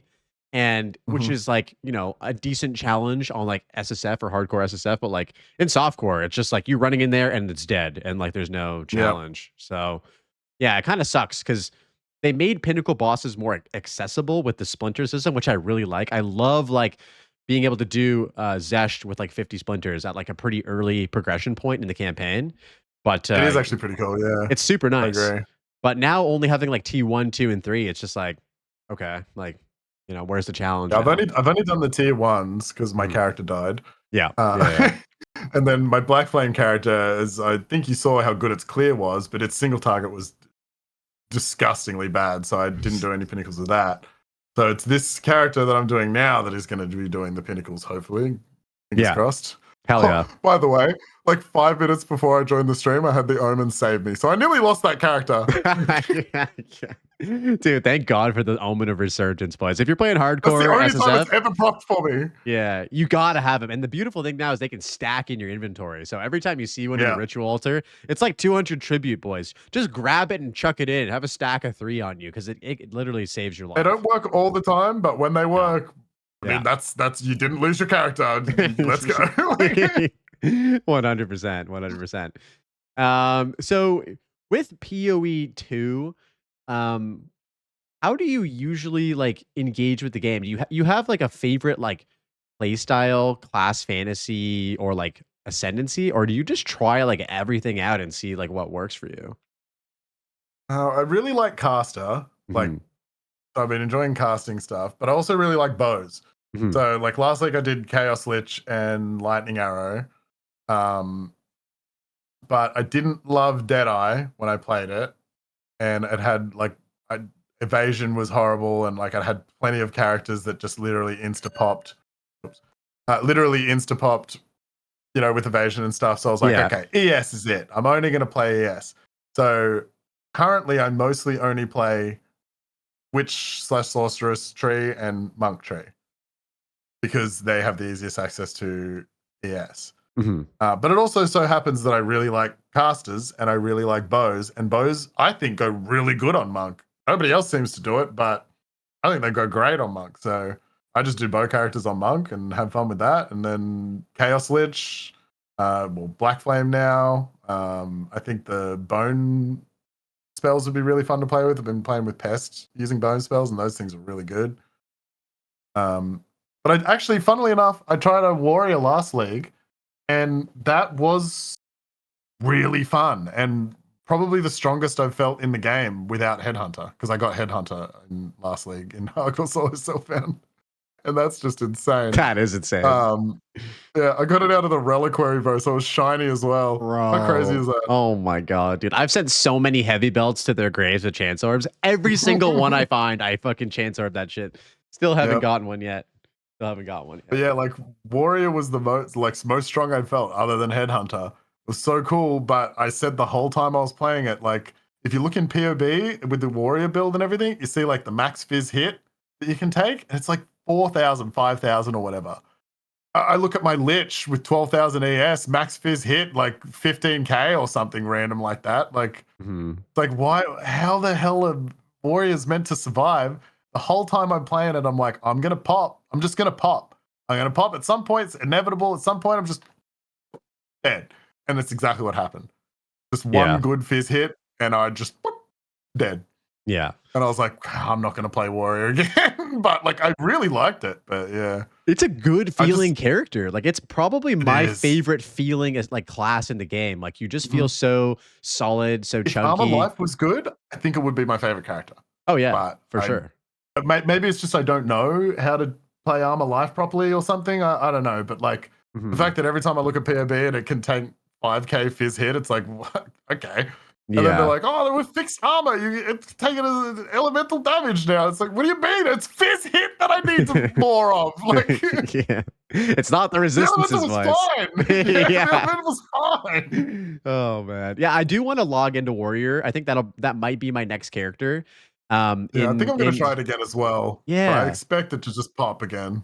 It was my first character that I ever played in PoE 1, and, like, I was so Oh, fucking really? bad at the game, and it was a hard game, and it was a goddamn battle every time I fought a boss, but it was so fun, dude, like, I like the, the feeling of hitting a nasty perfect strike after, like, Infernal Crying and just watching the Mhm. boss's health just be like, "Boom," and, like, you can just do that, like, Oh, with a decent two-handed weapon, like, it feels great. yeah. I love the feeling of it, and especially now, dude, with the new notable in the Oh, yeah, in you the like snipe too, which Perfect Strike is yes, basically just snipe, but for exactly. melee. So, Yeah, I really like snipe. When you hit that snipe, it feels so oh, good. it's so And good, when you dude. whiff, you're like, "Holy shit, I suck at this game." Yeah, it's like, and it's just this little, whack, and you're like, Yeah, oh, I yeah. missed it. They should be able to add in custom sound effects so when you miss snipes or miss perfect strike, it just plays like a duck Womp. quacking or something like that. A womp, yeah. But they added that thing in on the passive tree, dude, where they reduce like the armor penalty. They take away your armor penalty for like heavy armor and stuff, which will make I would Okay. assume make the warrior feel really good in terms Like of mobility. bit Uh, faster, yeah. yeah, because that was always the thing where like I felt really like I'd played my like first character on League Start last league was a Smith of Katava on HCSSF. I got up to level 93, 90 all Good run. resistances, like basically like 50% block, like 90% armor. He was Oh, an yeah, you did the absolute full, like, Chad, like based so off fire strong. resistant and the maximum and all that Yes. stuff, Yeah, yeah, yeah. yeah, yeah. And dude, it felt great. It felt really great. The only problem was that he was just slow as a slug. Like he would be, just leap slamming and rolling slamming through these maps and like it just felt bad to play versus like then I made a blood mage and like the blood mage was just like ripping through maps like constantly running his like Yeah. 50% MS and stuff. And so yeah, I'm excited to jump into warrior again and see how it feels in 0.3.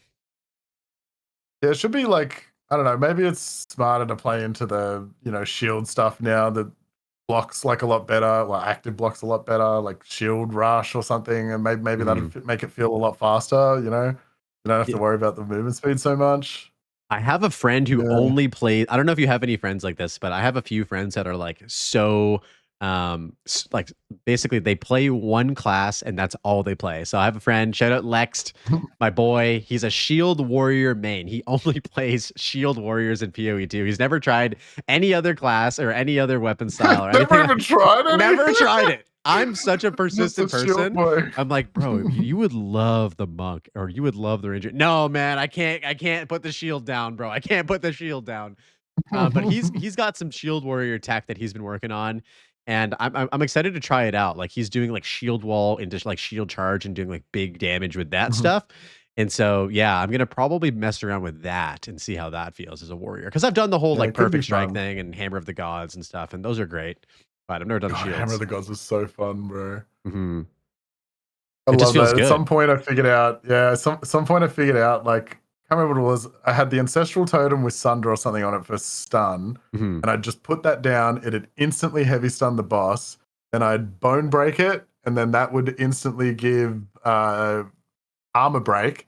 And then I would do 2 cries. I think it was Infernal Cry and Seismic Cry. Yep. And then Hammer of the Gods, spec into Aftershocks, and then I would consume the armor break, and then it would just Aftershock 5 times every time and do like 12 million damage or something. Yes, dude. And that was so insane, bro. That was so fun to just be like, I was just hunting boss like maps. It's like, yes, I can't wait to one shot you. Yeah. It's just so good, bro. Bro, it's such a good feeling ability. It's one of my favorites, honestly, that I played with Warrior. Another one that I've actually rediscovered that's completely different, that's not a boss nuking ability at all, is Escape Shot. I don't know if you're using it on your Ranger right now, but like... I am using it. I don't use it too much, but it is really good, yeah. I was thinking, like, if I wanted to do another skill, that would be the one I'd take away, because I don't use it that much. But then every time I think about it, I'm like, but it is pretty awesome. And it has that like travel mechanic in, that like leap slam and stuff does, where you can jump up and over gaps and all that kind of stuff. And it's like super nice. There's a couple of times where I'm in a fight and then I'm like, see ya! Woo! And I'm just in a different part of the map, and you're like, ha!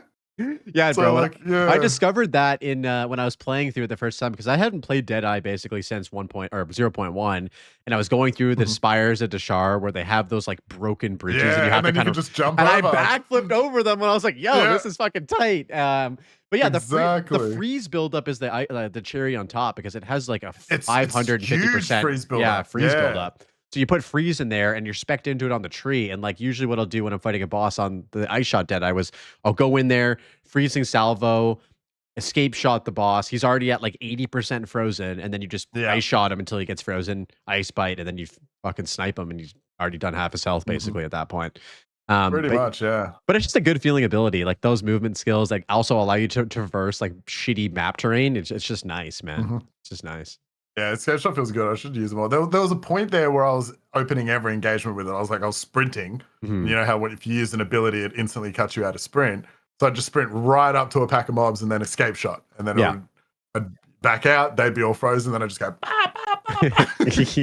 Yeah, dude. It felt pretty good. But yeah, eventually Ice Shot just started doing it all for me. So I stopped doing it. Yeah, that was exactly the same for me too. But it is a good oh fuck button. If you get overrun, you can just escape shot out and just dip out. The way I nearly died before the podcast was I was fighting the Lachlan boss in Willow. And I did an escape shot, but I did it down his like slam line. Okay. And so I was stuck in the air while he was doing his big slam, and it nearly one shot me. And then when I rolled into his next slam, and then that's when the Omen proc saved me. But like that kind of irked me a bit. I was like, ooh, I've really got to watch when I do escape shot, because I just trapped myself in that slam real solidly there. Yes. It is something you definitely have to use with intention, because if you don't, you're kind of just like, in the line of whatever the fuck you're escape shotting out of sometimes. And yeah, the Lachlan Sams will get you, bro. The Lachlan Sams will get you. Nearly did. Yeah, I'm glad you didn't die though. What level is the Deadeye right now? Well, it's a monk, but oh, sorry, monk. My bad. Yeah. 78, I think. Oh hell yeah, 78 or something like that. So getting there. nice. But I did get one to maps and then immediately kill it. So this is technically the second one. I would have been higher if I hadn't have done that. That's the worst feeling, dude. That's the worst. Dude, the Essence of Ruin hit me and I escaped and saved myself. Yeah. And then I just egoed it and resumed and was like, I can save it, and immediately died, bro. It wasn't even half a second after I resumed. No. I just died. And I was like, why did I do why? That sucks, bro. So it's my own fault. I saved it and I killed myself with ego. So, you know. How are you enjoying the campaign experience in 0.3 versus like 0.2 and 0.1? Yeah. Yeah. So much better. Like what did I run? Like 20 something characters last league. Yeah. And not all of them made it to maps, to be fair, but that's still 30 to 40-ish runs of the campaign just because you had to play it twice. Yeah. Like, oh, it's so much better now. I level a new character and I just have to play the campaign once. Great. I don't get to a point and I just got to do it again. Well, unless you do what I do and die as soon as you get to maps, in which case, it is so enjoyable. And dude, here's the thing. Like, I am of the opinion that because I played so much Diablo 2 when I was like younger up to even my adult life, like doing Cruel was just like doing Nightmare mode and Hell mode in Diablo 2. Kind of like, was, yeah. I'm used to it. I know it's not great to do it, but like it was just part of it wasn't so bad the first 20 or so times, but after that I was like, I would love not to have to do this twice. For sure. For sure, dude. Yeah. But yeah, I did it probably like 50 or 60 times easily, like full on, like, you know, campaign runs. And like, here's the thing, like, if the campaign was dog shit, it would be terrible. But I really like the campaign. Like, I think the campaign is one of my favorite parts of PoE 2. Campaign, yeah. Like, I love all the beats. I love all the moments. The only thing I don't like is Act 3. Like, I genuinely think they could cut every area of Act 3 in half and you would lose nothing. Yeah. And it would just make it such a smoother experience. Yeah. Like, that's the only like gripe I have. I think Act 1 is one of the tightest acts in an ARPG. For sure. I think Act 4 is one of the best acts in an ARPG. 2's okay. 2 is them, like what they did in Act 4, 2 is them figuring that out. Like 2's nearly there. Like it's pretty good. It's pretty tight. You know, Act 4 is them perfecting that exact same scenario. Like really solid. And Act 3 is just bloated. You know, it's like, it's good. I like a lot of the stuff in it, but it's like, man, I'm just still doing this one area after 10 minutes. Oh, it's like, you know. And it's crazy because they've cut them down already. Like they did a whole rework. That's what I was about to say. Yeah. The craziest part is they used to be longer. Like, So it's crazy that this is the cut down version. I still get to Matlam Waterways every time and go, and that zone used to be like another like third so as big. Much longer. Yeah. And same with the Drowned City too. And it's like, oh my God. Yeah, I do think that Act 3 could definitely use some work. But I think like what I enjoy about Act 3 is just like the vibe of it. Like it really reminds me again of like Diablo 2 with the jungle, like the Kuras jungle, and you're going into the fucking like city and everything like that. It really does follow like the same pacing of it's very similar to Diablo 2. Like you do the first village area, then you go to the sand area, you know, then you go to the jungle area. You know, it's very Diablo 2. For sure. I have a whole video on my YouTube channel. I'll send this to you. I did a breakdown of like basically, I called it PoE 2 versus Diablo 2 imitation or inspiration, and I kind of showcased everything or as much stuff as I could of like all the inspiration points because I don't know about you, but when I played it for the first time, I was like, okay, this seems familiar. Oh, we're in a cemetery. Oh, we're rescuing a guy who's identifying items for us now. Oh, we're in a desert. Like it's like I'm like, wait a minute, this game feels familiar. Hang on. But then with Act 4, they completely take it in a new direction, which I really love. It was like, here's an homage to Diablo 2 with the first 3 acts. And now I think with the next 3 acts, they're kind of going to go in their own unique sort of format, which is cool. And Act 4 is the best one so far, like hands down. So yeah, hopefully 5 and 6 kills it. Which area in Act 4 was your like favorite new zone and new boss? I actually really like the prison area, funnily enough. Yeah. I think that tide mechanic that they have is the most creative mechanic they have in the game. Mm-hmm. At first I was like, oh, this is so cool and smart. I hate it. But like now that I'm, used to it, I'm like, okay, this is really cool and smart. And it's actually cool and fun to play. Like I don't have any issues with it anymore. 100%. Yeah. You just get to the stairs, you do a little fight, the tide goes out, hey, you go to the next stairs, do a little fight, tide goes out. Yeah, it's like, it's great. Yeah, especially with sprint too. And then you're kind of like sprinting between different like safety areas in the prison. Yeah, that's got to be my favorite bosses or map as well. And the prisoner boss is super cool too with the prisoner boss is cool. The ballistas and and everything. Like, the fact that they're doing like some mechanic heavy bosses in Act 4 is awesome as well. Yeah, like Yama. Like that one that you got to throw the rocks. You got to throw the rocks at the guys buffing him or whatever. Like that kind of stuff. Like, and Yama is like, just there's some very cool, mechanically interesting bosses. Yeah, they did a wonderful job. I hope they keep going that route. There's even a 3-phase boss, which is cool too. Yeah, I will say that his RP phases were a little too long for me. I was like, all right, brother, like get on with it. Be yapping. Yeah, get on with it. Like, I'm just gonna kill you. You don't have to do all this. That boss is very much so how I viewed a lot of the PoE 1 bosses, where it's like, oh great, now it's invincible and it's phasing, and like I just have to like stand here and watch as he like does it. And I'm more for like it would be nicer if the 3-phase was smoother. Yeah, I like Gianor the best in the campaign still, because like his different phases have like an RP element to it where he's like spinning the poems at you and shit like that, but you're still engaged in like something happening. Manipulative whore. Yeah. He's like perfect in my opinion. It's a good boss fight though, yeah. Oh my god, the music and everything, like it's just so it sets the stage for the game. Act 1 is so tight, bro. It's kind of sad that like you're so weak in Act 1 in terms of, you pretty much can only use like 3 builds to get through Act 1 because everything else feels like ass, like because I'd run Act 1 over and over again in like challenge mode or something, doing various whatever you could think of to do it, just for fun.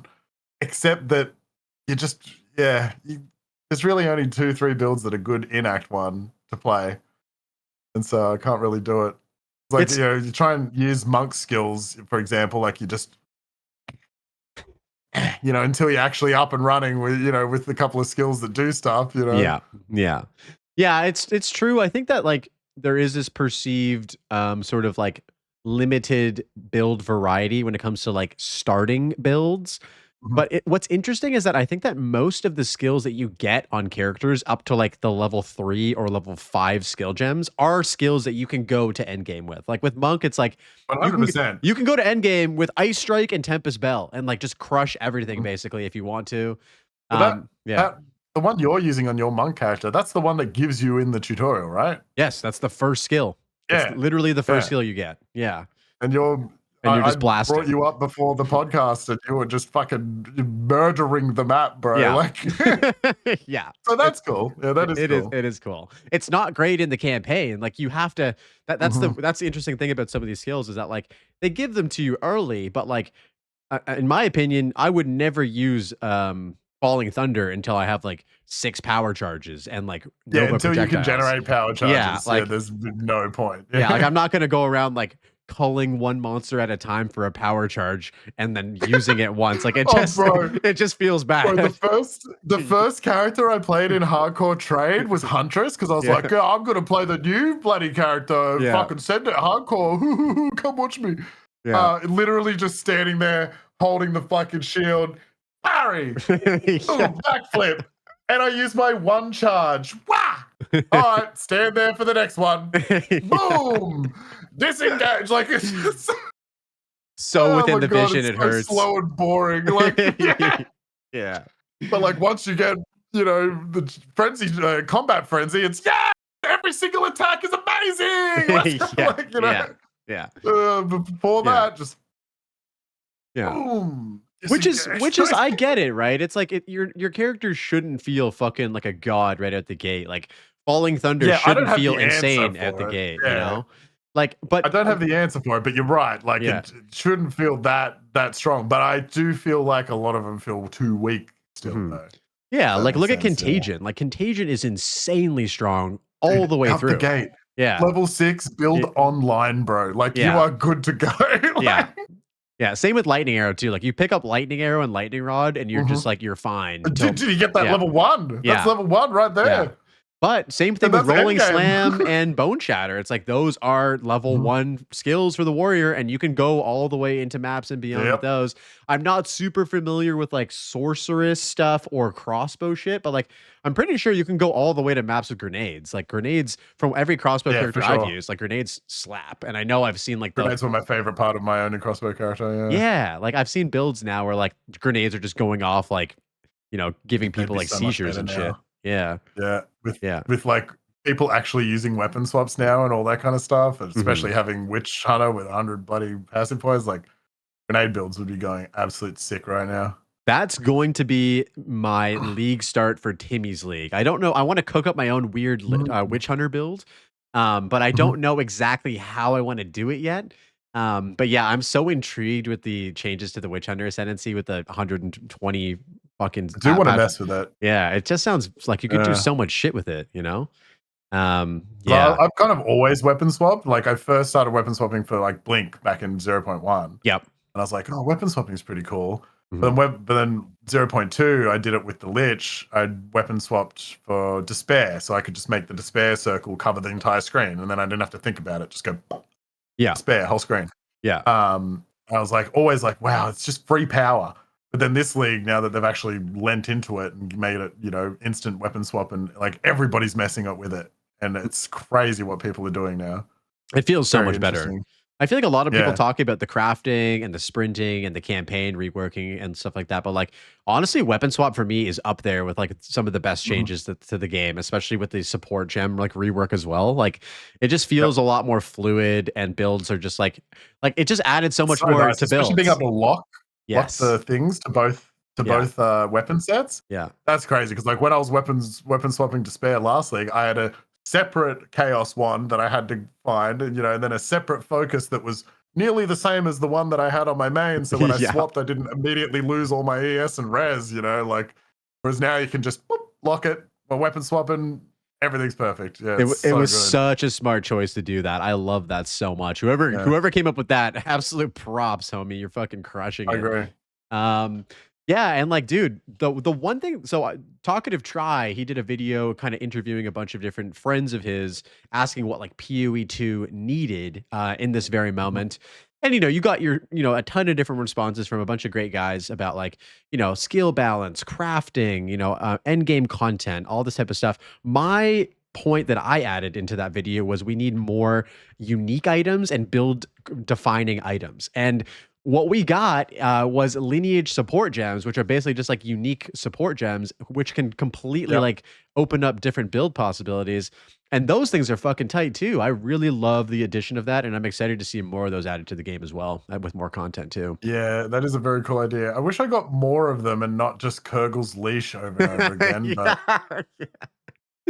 gotta do the bosses on maps. The bosses that like those new maps with like the swirly shit around them. Like those. I was about to start doing them when my Lich died, but I do have to get into doing those. Yeah. But even like every pinnacle boss has their own like lineage support gems too. Now that they can drop that are like super rare and like crazy. And again, it's just like another thing to add to like those like projects that you're working on your character, where like I have a build, I know, shout out to Major, I need Rockiatas for my builds, I'm gonna do I need Rockiatas 5 days later. Just hasn't slept. But it is cool, it gives you something to do. Does Rockiatas drop chance, maybe is it a little too low? Probably. But yeah, it's like it's cool that like you can just spend time doing it. If he hasn't gotten it in 5 days, like that's pretty rough. That is rough, especially because I found it on my second time. Like I found it on my second Jade thing, and I was like, "Well, you have a Rockiatas, bro." I found it and I died with it on my Ranger, brother. It's gone. Oh, you would have been using it, of course. Yeah, I had it on Ice Shot, dude. It was just melting things. Yeah, that would have been good. Yeah. Yeah. RIP to the Ranger. But yeah, Mhm. again, lineage support gems, another huge W for the patch. If you could see like changes to the end game in 0.4, because they've talked about like we're gonna do significant changes to the end game. What sort of stuff would you like suggest to GGG to maybe switch up or change or improve on in like 0.4? I'm honestly not sure because this is like the only game I have experience in with the endgame. Mhm. Like I didn't do much of it in PoE 1. So like this kind of all made sense to me when I started playing it. I was like, okay, so there's these different maps. Yeah, I go to here, and then there's these towers I go to. I do them. I put the tablets in. Oh, okay. Like it all kind of made sense to me. Like it made sense as an endgame system for me. Mhm.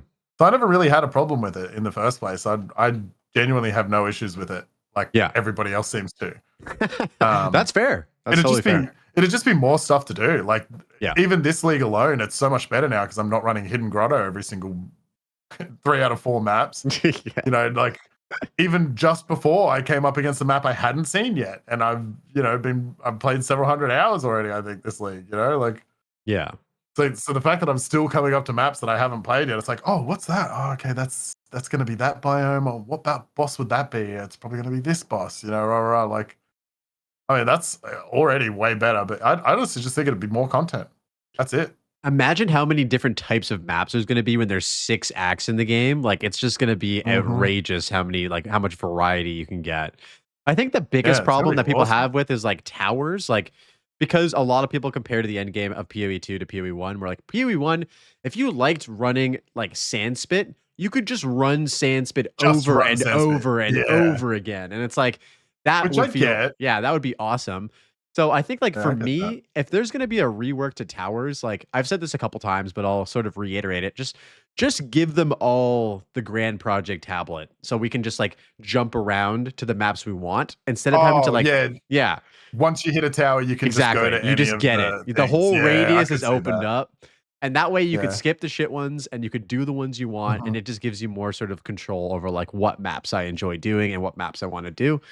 Right now, I don't know if the Infinite Atlas system is actually going to stay in the game. Like, I feel like if because they get a lot of I flack like it. for it I as hope it well. does, but they Yeah. do get a lot of flack for it, yeah. Yeah. I like it too. I just think that, like, if it exists with towers, like, towers need to give you just way more agency over how you Mhm. interact with the map. But a lot of people are saying that, like, they don't think that that's going to be like the end game system. Like, they think that it's going to be something else, which will be sad because I know Jonathan and Mark really like that idea, but they're not privy to Yeah. keeping it if everyone hates it.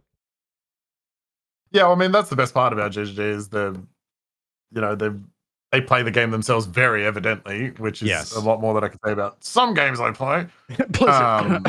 Um, Excuse me. but like they genuinely play the game, they love it, they want to make a great game, and when something doesn't hit, they just have been admitting it. Like it's Mhm. very refreshing to see, the game director of the game go, yeah, this thing that we did, it didn't really work how we wanted it to. So we're gonna change it. And it's like, sick. That's Yeah. awesome. Like rather than just oh, yeah, so we're just gonna stick with this forever because that's the idea we had, or whatever, Mhm. That's yeah, I think that's really cool. So I would hate to see the Infinite Atlas go personally. I don't mind it. I like it. The only issue I have with it is getting once when you're pathing to an area, it does suck because nothing's juiced or whatever. But once Yes. you get a couple of towers going and then you juice up an area, that's cool. I'll spend 3 days on that in that area happily. Yeah, But totally. And I think that would just if happen they can, quicker if you could just bounce around in yeah, different if you could zones. just port, yeah. Yeah, yeah. But yeah, no, I like it too. Like I love on a league start getting to the atlas, like getting to maps and just having that like unexplored like virgin atlas and be like, oh, which way am I going to go? Like, what do I Mhm. got? What do I got to work with here? I do think it gets a little convoluted when you get to the really high 90s, like level 96 plus, and you've done like hundreds of maps, and your atlas takes like 5 minutes to load to see like where you need to go or what you've Yeah, already discovered. Like, so there's some issues there. I feel like I don't know if it's like an optimization thing, but like, yeah, it does take a while to sort of see like where the fuck you I would are. like Yeah.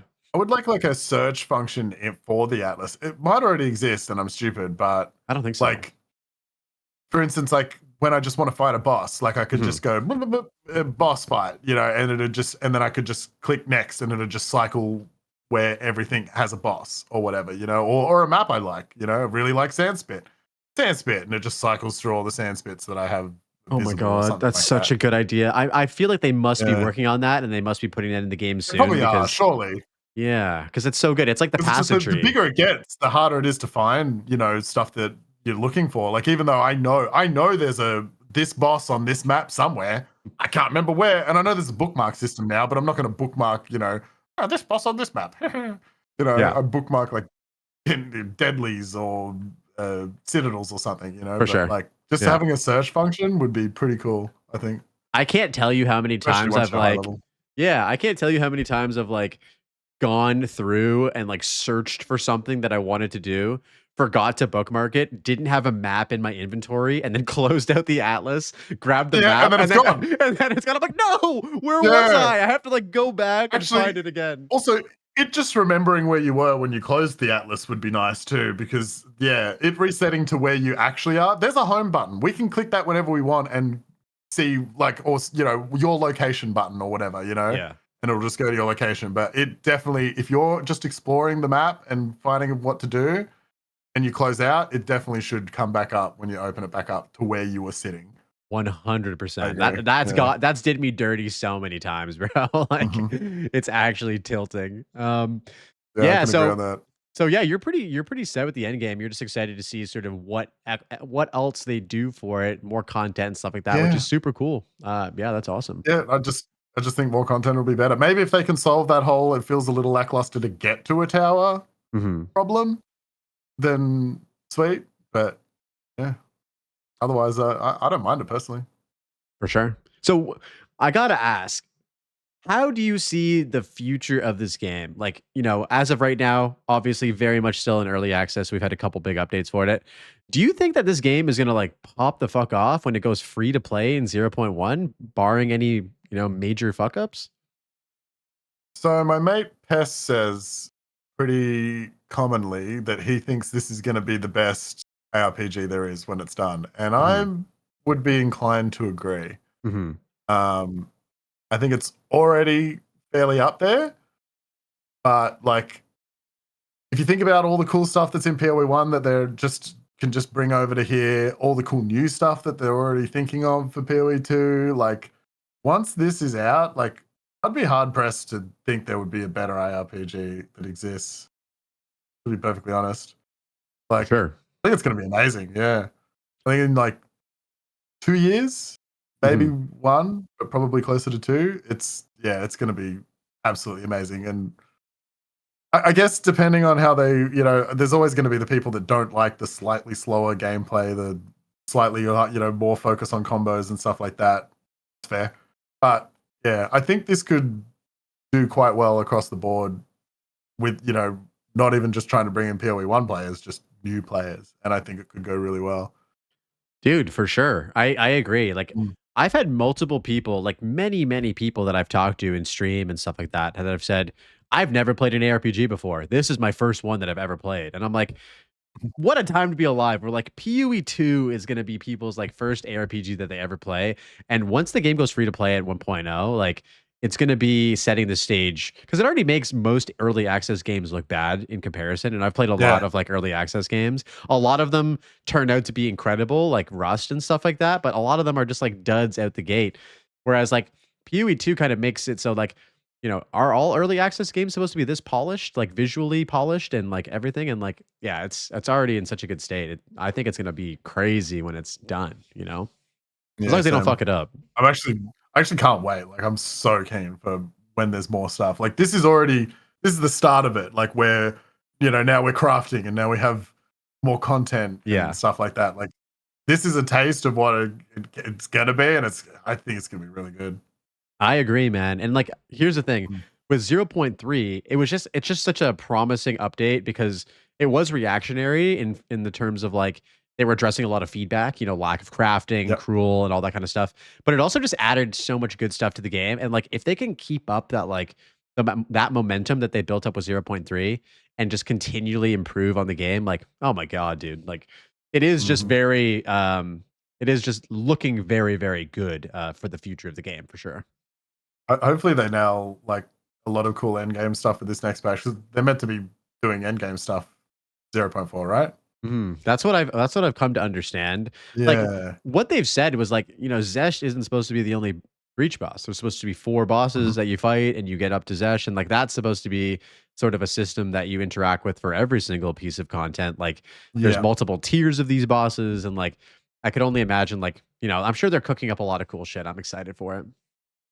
Yeah, I'm imagining there's going to be like somewhat of a quest line involved with those I call them league mechanics because they are league mechanics, even though Mhm. they're in the game when they came out, but like I call them league mechanics. But like I'm imagining there's going to be more to them eventually. Like these are just the basic form, like the minimum functionality of expedition, minimum functionality of breach, etc., and that they'll get more. That's what I assume.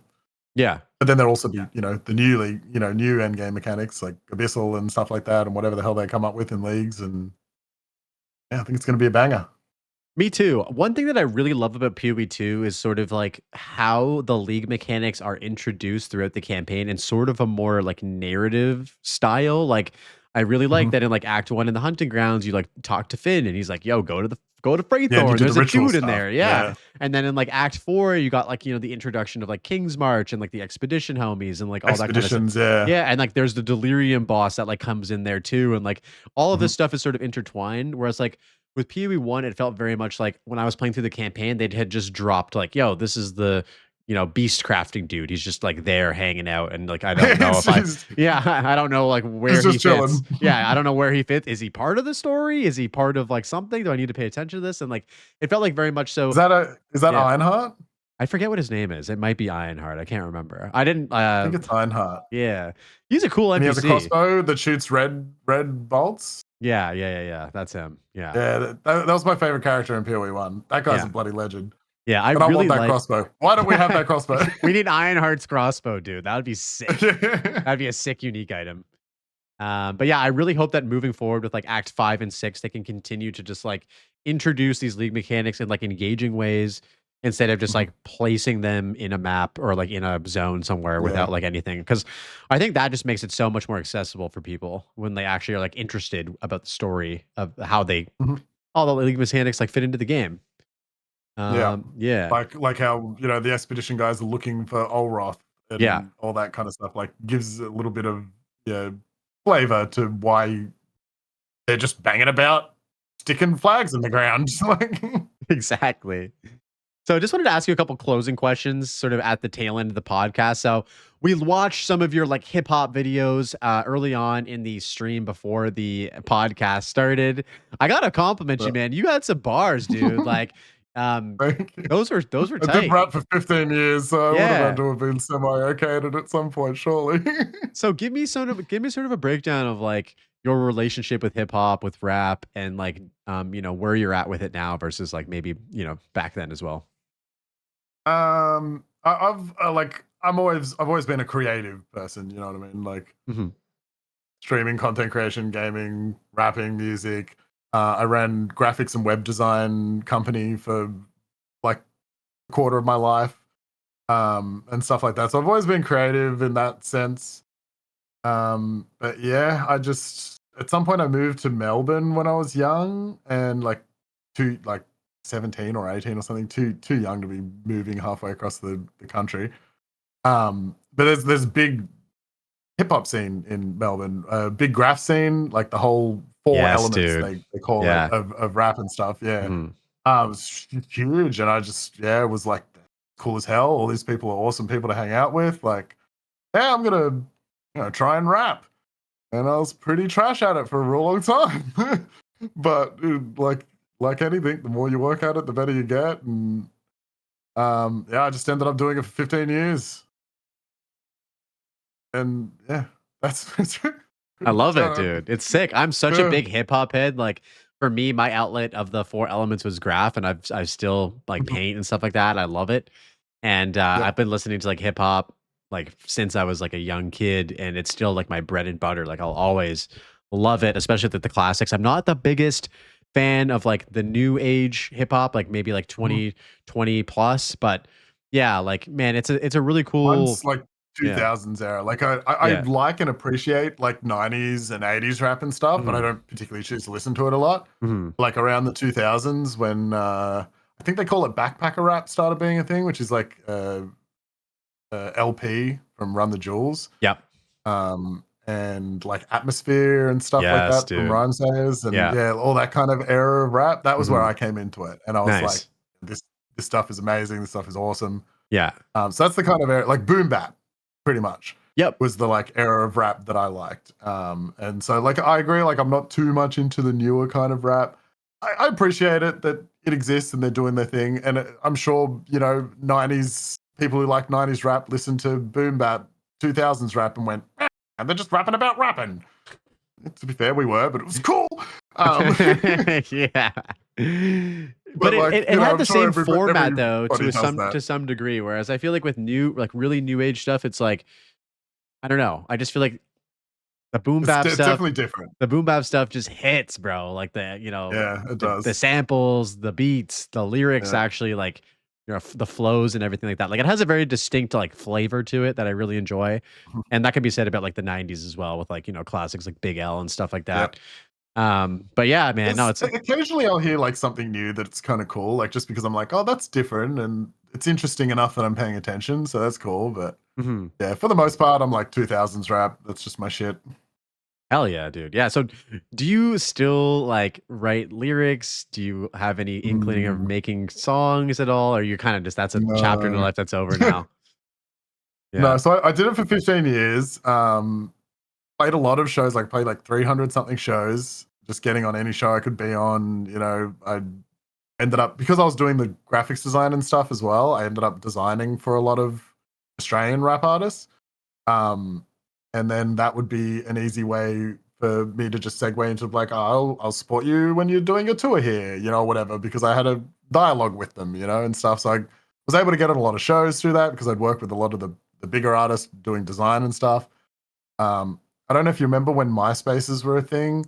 They used to be like really custom designed. Hmm. Some of them, like where they'd like completely change the whole UI and everything. That was what I did. Like I was one of the first people to do that. And so pretty much being one of the only the few people that did that, the biggest artists in the country came to me to do stuff. So I had a really decent avenue of getting into like and performing and stuff. So I played a lot, worked with a lot of like really big artists in the country and stuff like that. It was really cool and fun. But I don't know, it's probably something to do with the way I write or something. I don't know. Just, never really got too far. I was known by a lot of people, but I wasn't like, making money. It's the main one. Yeah. I It's wasn't really hard. making money off it. It's hard to do with Yeah, hip hop, man. It's hard to do. and the more serious I took it, the worse the experience was. You know what I mean? Like the last project I did, which is probably the best project I've ever done, but it was 4 years of me and my mate like rewriting songs, re-recording songs. I was mixing them like 40 different times, trying to get the right version, and then we're doing the artwork, doing the beats, doing like because we did it all ourselves. And it was just like after 4 years of that, and then we finally got it out, and then it was just the same old response, like this, didn't blow up or whatever you'd want to term it. It was just like, oh man, that was so much work, and not a lot of it was fun, in the end. And I was just like, I don't think I can do it anymore, really. Like the most fun I had was when I just made shit for fun. Like, Yeah. that Rick Grimes video that you watched, that's not like on a release on an album or anything. I just made it. I just made the beat one day and went, that's fun to rap to. And then I rapped on it and I was like, cool. I'll make a video. I'll figure out how to do this clone thing that everybody does, sick. I'll figure that out. It was just, and that was just super amounts of fun. And then the second I, tried to make an album and sell it and do tours to support it and all that kind of stuff, it was just really not fun. It's such an interesting like topic of discussion where you have these like passions that you love so dearly. For me, it was like graffiti. For you, rapping. For both of us, video games. And it's always like I feel like we get to a point where you have these passions and you're like, well, how can I turn this into a career? And sometimes it works out and sometimes it doesn't, because I think what a lot of people forget is when you start like trying to put an emphasis on like financial gain or growth, even though like at the time it sounds awesome to like get paid to do what you love to do, there is a portion And it of just that becomes passion. work. Exactly. And there is a portion of the passion that gets lost because you start putting this emphasis on how do I monetize? How do I, Yeah. do that. And so with me, with my perspective, it was like love graph, still paint graph, I'll always do that for fun. And I kind of took the skills that I learned from graph and put it into mural painting. So now I get to paint Mhm. murals and stuff like that. Oh, that's Definitely cool. way more Yeah. like digestible for like the general population. I'll get paid Yep. sometimes to do like just a legal graffiti wall and stuff like that, but I will Mhm. always like go and paint like a train or like a bridge or whatever, just because with my homies, just for fun, because that's like where the passion came from. And even Yeah. while I'm doing murals, it's like I still have that like fun aspect too. So I think it'd be cool if you like got reconnected with the fun aspect I, of it, I, because it is fun to have an outlet, right? yeah, I do want to like. I want to. If I was to make music again, it would be like that Rick Grimes track. I'd just, Love it. Yeah. make a beat, Yeah. rap on it, make a video for it, and that would be what I did. And Hmm. like rather than make an album or anything like that. Hmm. Um, but mostly it was just I basically started streaming after I like it was like 2017 I put out the last thing I put out, and then 2018 I started streaming. Yeah. And it's more that I don't really have the time to sit down and write anymore. And Hmm. I never fully loved writing anyway. Like I enjoy the process of like writing a cool bar, like a punchline or something like that. Yeah. That's super fun. But then trying to work it into a song that is something that someone will actually want to listen to, that's the bit where I'm like, it's just kind of annoying, like if I love rapping, and as much as I like in the scene, you don't really, you don't go for like ghostwriters or anything like that. That's usually frowned upon. I would love to just rap, like, and not have to write it. It's like I never will, but like it would be so good to just be like, yes, I could just rap this sick verse, and I don't have to spend 2 months Just gotta meticulously just gotta putting freestyle together all the everything, brother. bars. Freestyle Yeah, everything. I was never good at freestyling, unfortunately. Yeah, You kind of have to freestyle every day to be good at it. for Like sure. Yeah. you Yeah. have to just be freestyling every single day and constantly making your neurons connect Mhm. words, rhymes, so they just Yeah, happen rather than you thinking about them stuff. for A sure. lot of work to be good at freestyling, and I was never that guy. 100%, dude. I like we would Uh, we would get like drunk and so jealous of my stoned. friends that could though. Oh yeah. No, we would get drunk and stoned like during like, high school, like early Mhm. day uni and shit like that. And there would always be somebody who throws on a fucking beat. They'll throw on like Oh yeah. Simon Says or something like that. And like they're like, Mhm. yo, freestyle. Like, and I could never do it. I'm just not lyrically like savvy in my head to come up with shit like that, like on the spot. But some people are Yeah, just like gifted with mine that, came from work, like Yeah. not from just pure out of my brain. Like I Yeah. had to sit down and be like, okay, I've got an idea for a punchline. Well, what rhymes with that? And then how Yeah. can I make that work with the punchline to be funny or cool? Rah rah. And some people they just do it. They're Yeah. just like, oh yeah, blah blah blah blah blah blah blah. Blah. Oh, that's the sickest punch I've ever heard. And like, what the hell? But it's like anything too. I feel like, as you said, like the more you work at it, the more you kind of like 100%. format your Yeah. brain. Like I had a buddy who he wasn't a hip hop artist, but he was a stand-up comedian and he still Mhm. is. And his main like Imagine it would be similar. his main thing was puns. So like he would be Mhm. like constantly doing like puns and like metaphors and shit like that. And I found that like while I was hanging with him, it was just like I just started doing puns all the time, like just for fun. Yeah. And like just like my brain started like rewiring itself Yeah. because I was surrounding myself with people like him and his comedian friends and stuff like that. So yeah, it's interesting how I like had that as your well with like circle my impacts group of you. friends. Yeah. Yeah, yeah. Yeah, for sure. Like you'd just be hanging out, and then someone would be like, fucking I don't know, tomahawk, Yeah. and then you'd be like, oh, figure out a rhyme for that, and they'd be like, oh yeah, very good, and then they do this one, and then you just start like throwing rhyme words at each other, Yeah, and we just do that, and like that was how we lived, you know what I mean? Like, for sure. and so our brains were wired to write music, whereas I don't do that anymore. I can't Mhm. even think of a rhyme for tomahawk. I could have done that in my sleep 10 years ago. You know what I mean? Yeah. Yeah, yeah, yeah. You have to wire your brain a certain way to do Definitely. it. Now I'm Yeah. wired to like figure out how to make these characters work and blow up screens and Mhm. kill bosses faster. And like, I totally get it though. Like streaming, content creation, video games, and all that kind of stuff. It adds this sort of like entrepreneurial, creative element to gaming. while still allowing you to kind of like enjoy this passion too. And that's why I feel like maybe both of us have really gravitated to this as well. As like for me, it allows me to like be creative with like my thumbnails and like my streaming It's a setup lot and of like translatable skills. Yeah. yeah, it's great. And like I love editing videos. So like I don't know if you edit your own videos or if you have somebody else do it for you, I but did. like Yeah. yeah, like I, I you don't know, even know if I could get somebody else to do it. yeah, I mean, it's just a fun thing to do. For me, I know a lot of Mhm. people find it super tedious and stuff like that, but it's like a craft like anything else. That kind Yep. of just yeah, like it just feels good to do and get better at. Like all this gear that I'm using to stream is all the gear I got to make rap videos. Mhm. Like the camera that I'm using is the camera that I filmed most of my Nice. videos with, you know. Yeah.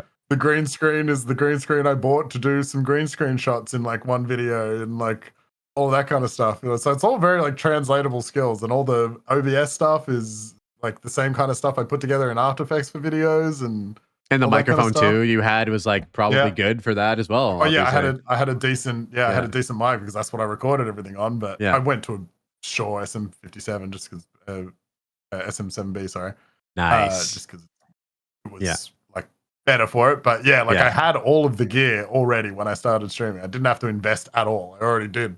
That's sick. That's sick. Yeah. I did not have all the gear.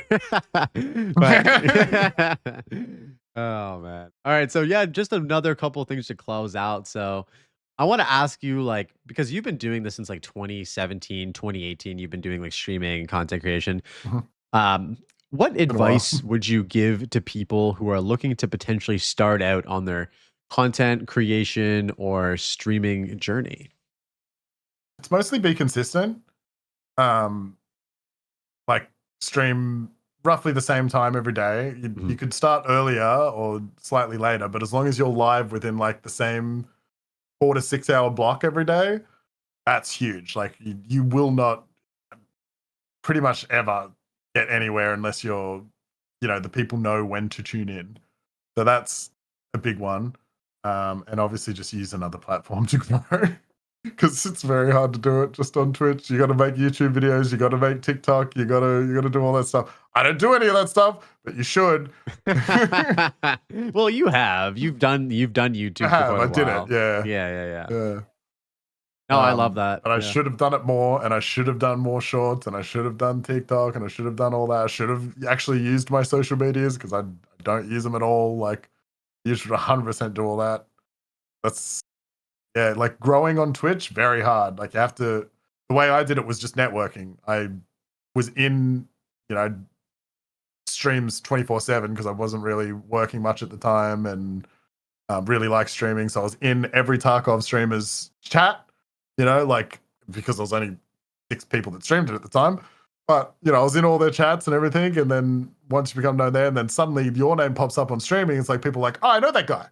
Yeah, let's go in and see him play, Tarkov, whatever.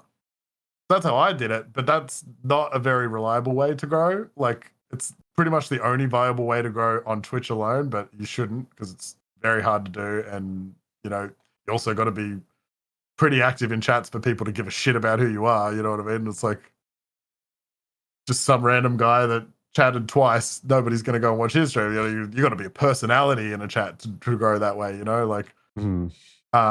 when you could just make YouTube videos and grow that way. It's way easier. Yeah, totally. I think that's really great advice. I mean, at the end of the day, like Twitch is a social media platform, and being social is It awesome on is, it. yeah. If you enjoy that, if you enjoy going in and Mhm. checking out your homie streams, checking out new people's streams, if you find somebody that you really love, you can just hang out in there and become somebody in their chat, and that's kind of how the ecosystem works, right? It's like we're just being Yeah. social together. But you're absolutely right. I think the YouTube platform, it's not only easier if you have like, the skills to do it, like editing a video and like putting it out there and stuff like that. But it's just like Mhm. it's like passively gaining you a community basically. Whereas like you have to Yeah. actively do that in Twitch. Like you have to actually be logged in, chatting and engaged. Whereas like At with all YouTube, times, yeah. those videos, once you put them out there, they're just working for you, man. Like they're just and Mhm. as I'm learning, Especially if as it's evergreen content, like stuff that's always searchable and stuff like that. yes. I didn't realize that my PoE1 and PoE2 video was gonna be like kind of evergreen and like that's like the Evergreen, first yeah. yeah, and so like that video is still getting views, like it's actually crazy. Mhm. And yeah, so it's cool that like now I'm sort of thinking about like what other, and it's hard to do with specific games. Like, there are certain creators that do a really great job of like doing evergreen PoE content. Mhm. That's not just like the Yep. build guides, the currency It's farming hard to do, yeah. strategies. Like once you're established, you could do, Yeah. every league you can do your this build, build showcase for this league, currency Yeah. farming for this league, whatever. But Mhm. if you're starting out YouTube doing that, it's only going to go so far. You need to figure out things that are always going to be relevant to the category, Mhm. and isn't going to like just immediately be redundant the second a new update happens or something like that. You know what I mean? Definitely. And it's really hard, especially with the game that gets as It is. updated It's very as hard. PoE like every 4 months. It's like you really have to kind of pick and choose. And one person that I always talk about is Mhm. my buddy Schwingy. If you guys don't know Schwingy, check him out. He does like challenge runs. So he'll like spin a wheel Oh yeah. and it'll be like, Smith of Katava and Unearth. And then you have to like But that's beat. Yeah. exactly what I was saying about how I wanted to do Act Yeah. 1 over and over again. I think Yeah. that would be a cool way to do it, Yeah. except that everything's kind of weak in Act 1, so it Yeah. doesn't actually really work that well. But Like, that makes for the story, bro, because people want to see the true. struggle, right? And so like with Mhm. his videos, it's like he's clearly playing the game on hard mode because he has to use all of these like skills with an ascendancy Yep. that may not be sort of centered around them and stuff like that. And so Mhm.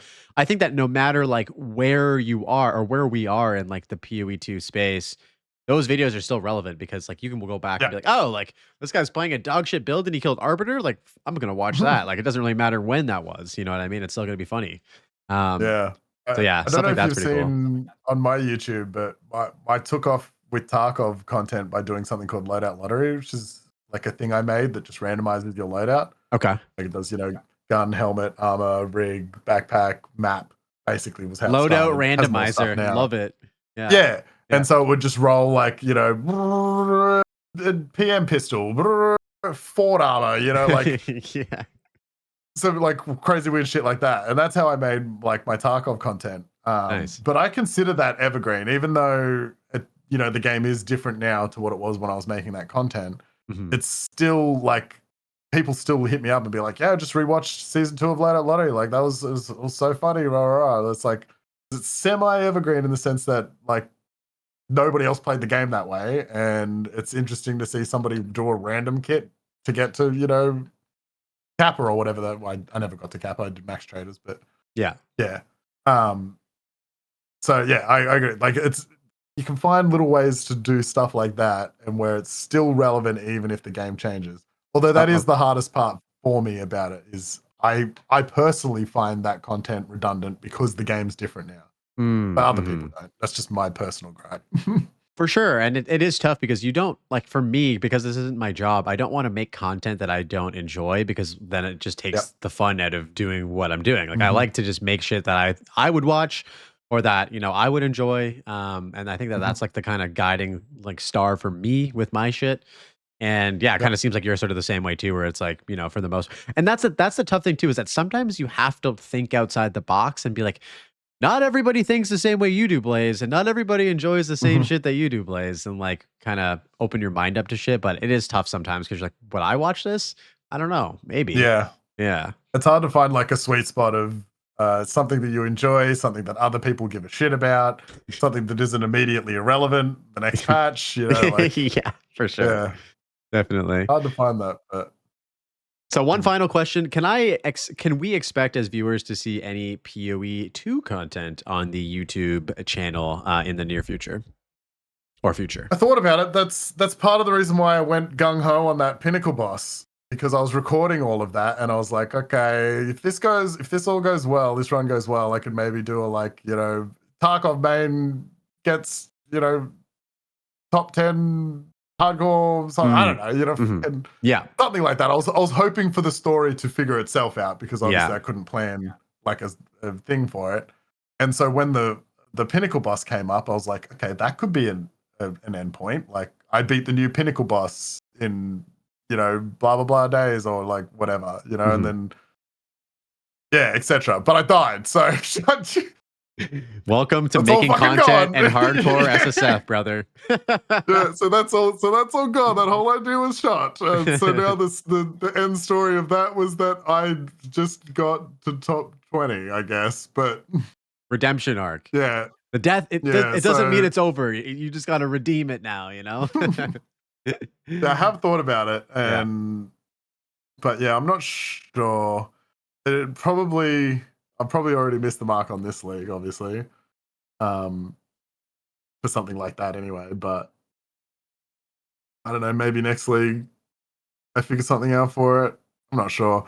The pest told me to do the loadout lottery thing, but for PoE, and that's why I was like, oh, it's kind of sucks that Act One is kind of so weak, because if I was to do this, I would be playing Act One over and over and over again with shitty gear and shitty skills.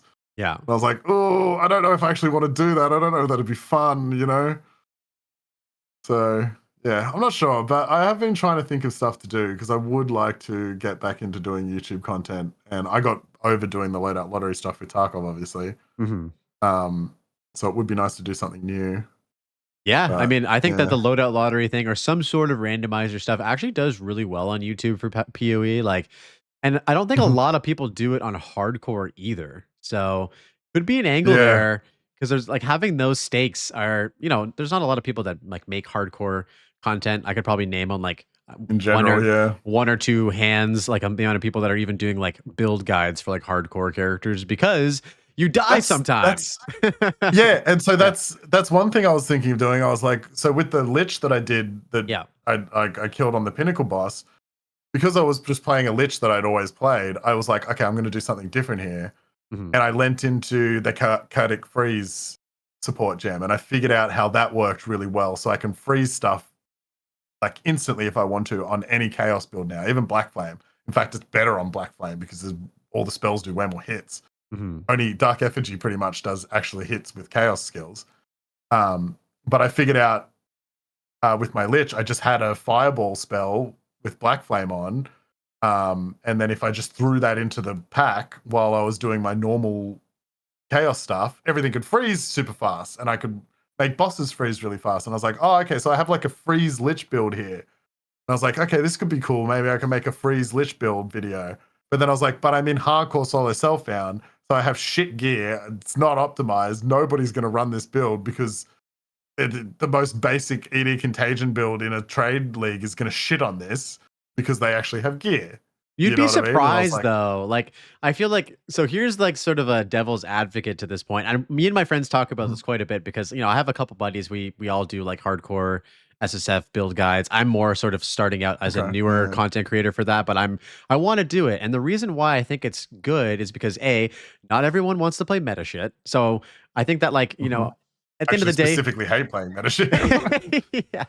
There's a lot of people who will type in like to Google like S tier PoE2 builds and just play the first thing that Yeah. comes up. But there's a lot of people that look for stuff that's interesting and different and maybe not like S tier, maybe it's like A tier or not S plus plus or Mhm. it's and so there's that audience. And the cool thing about a build being viable in HCSSF is that you don't need currency to make it because you can do everything yourself and it has Yep. really good defenses, which is something that some builds don't really consider that well in softcore. So it's A like, lot of builds yeah, don't consider that because it so doesn't matter. you can take like an SSF hardcore build and completely ramp it up. It's really just like a great like baseline build for like survivability, damage, and affordability as well, which is pretty cool. Yeah. So, I've had like a lot of success with the ice shot video. It's like, I don't know, almost at 10K views. And I have people coming in and being like, yo, I'm trying out Pretty your good. ice shot build because I didn't want to play lightning arrow and it's super fun. Yeah. And thank you. And I'm just like, hell yeah. That's Like, why I'm playing it, yeah. because I Yeah.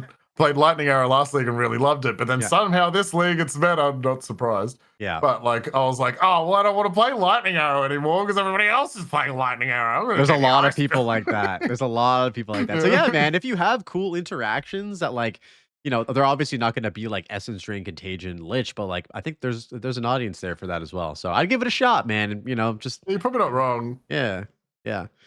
All But right, like, man. yeah, that was where I came up with yeah, hardcore solo self-found guys. I was like, is anybody even gonna watch them? Like, You never know. It's like yeah, with this type of stuff, especially because I don't really know how the algorithm works, but I will say sort of to close out that like YouTube has a funny way of like knowing the type of content that you post.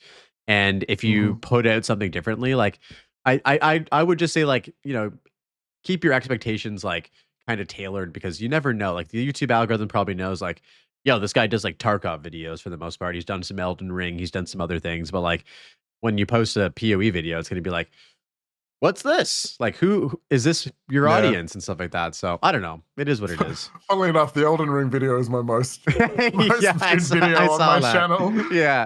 It's like got over 500,000 views, and it's like, God damn it. So maybe the algorithm doesn't care what type of content you make, as long as it's It like really doesn't. Yeah. It's if you hit the thing at the right time. Like I was the first Yeah. person to do a bleed build for Elden Ring, so that's why I got so many views. Hell yeah. But that was just that whole thing where I was like, okay, I'm just gonna play the game and hope I stumble into something I can make a video about. Mm-hmm. And I made a really good bleed build and was like, well, I haven't seen anybody else's bleed build. Quick, make it right now, right? Let's go. And it worked. 500,000 views, like That's awesome. yeah. Yeah. All right, man. That's I want to say thank you so much for coming on today, Wanna do bro. that. It's been an absolute Look, mate, I had blast. a lot of fun. Dude, me too. This is We'll great. have to have you back on again, maybe in like another patch or something like that, and just shoot the shit about Mhm. 0.4 and stuff like that if you're keen. But yeah, man, it's been so Yeah, I'm good down. to chat. So thank you so much. At this time, I'd love for you to just shout yourself out. Where can we find you, and what are you going to be working on? Twitch TV / Mr. Drakezilla and YouTube Mr. Drakezilla. Probably just going to be playing PoE. Probably going to be playing some more Tarkov. I got to finish my Prestige before 1.0, and then I'm obviously going to be playing a lot of 1.0. Yeah, that's pretty much it. I stream pretty much every day. I don't really take days off, and I just have fun and hope you guys enjoy. Hell yeah. Yo, guys, as always, I will leave a link to Mr. Drake Zilla's content in the video description. Go check him out. Show him some love. He's another HCSSF enjoyer. And so if you're looking to see more people trying to fight for their lives in PoE 2 hardcore, check him out. Also, if you're a Tarkov enjoyer, 1.0 is around the corner. So I'm sure he'll be blasting that as well. Thank you guys so much for listening, and I will see you in the next one. Peace. All right, everybody, that wraps it up for this episode of the Passive Tree Podcast. If you enjoyed the video, I'd appreciate a like and subscribe for more PoE 2 content. I have a bunch more episodes of the podcast lined up with some really great guests, so keep your eyes peeled for that. If you're interested in supporting the podcast and the channel, consider supporting through Patreon. There's a link in the video description. A special shout out to Kevin F. for supporting this channel. I appreciate you. Thank you. And until next time, happy blasting, and I'll see you in the next one. Peace.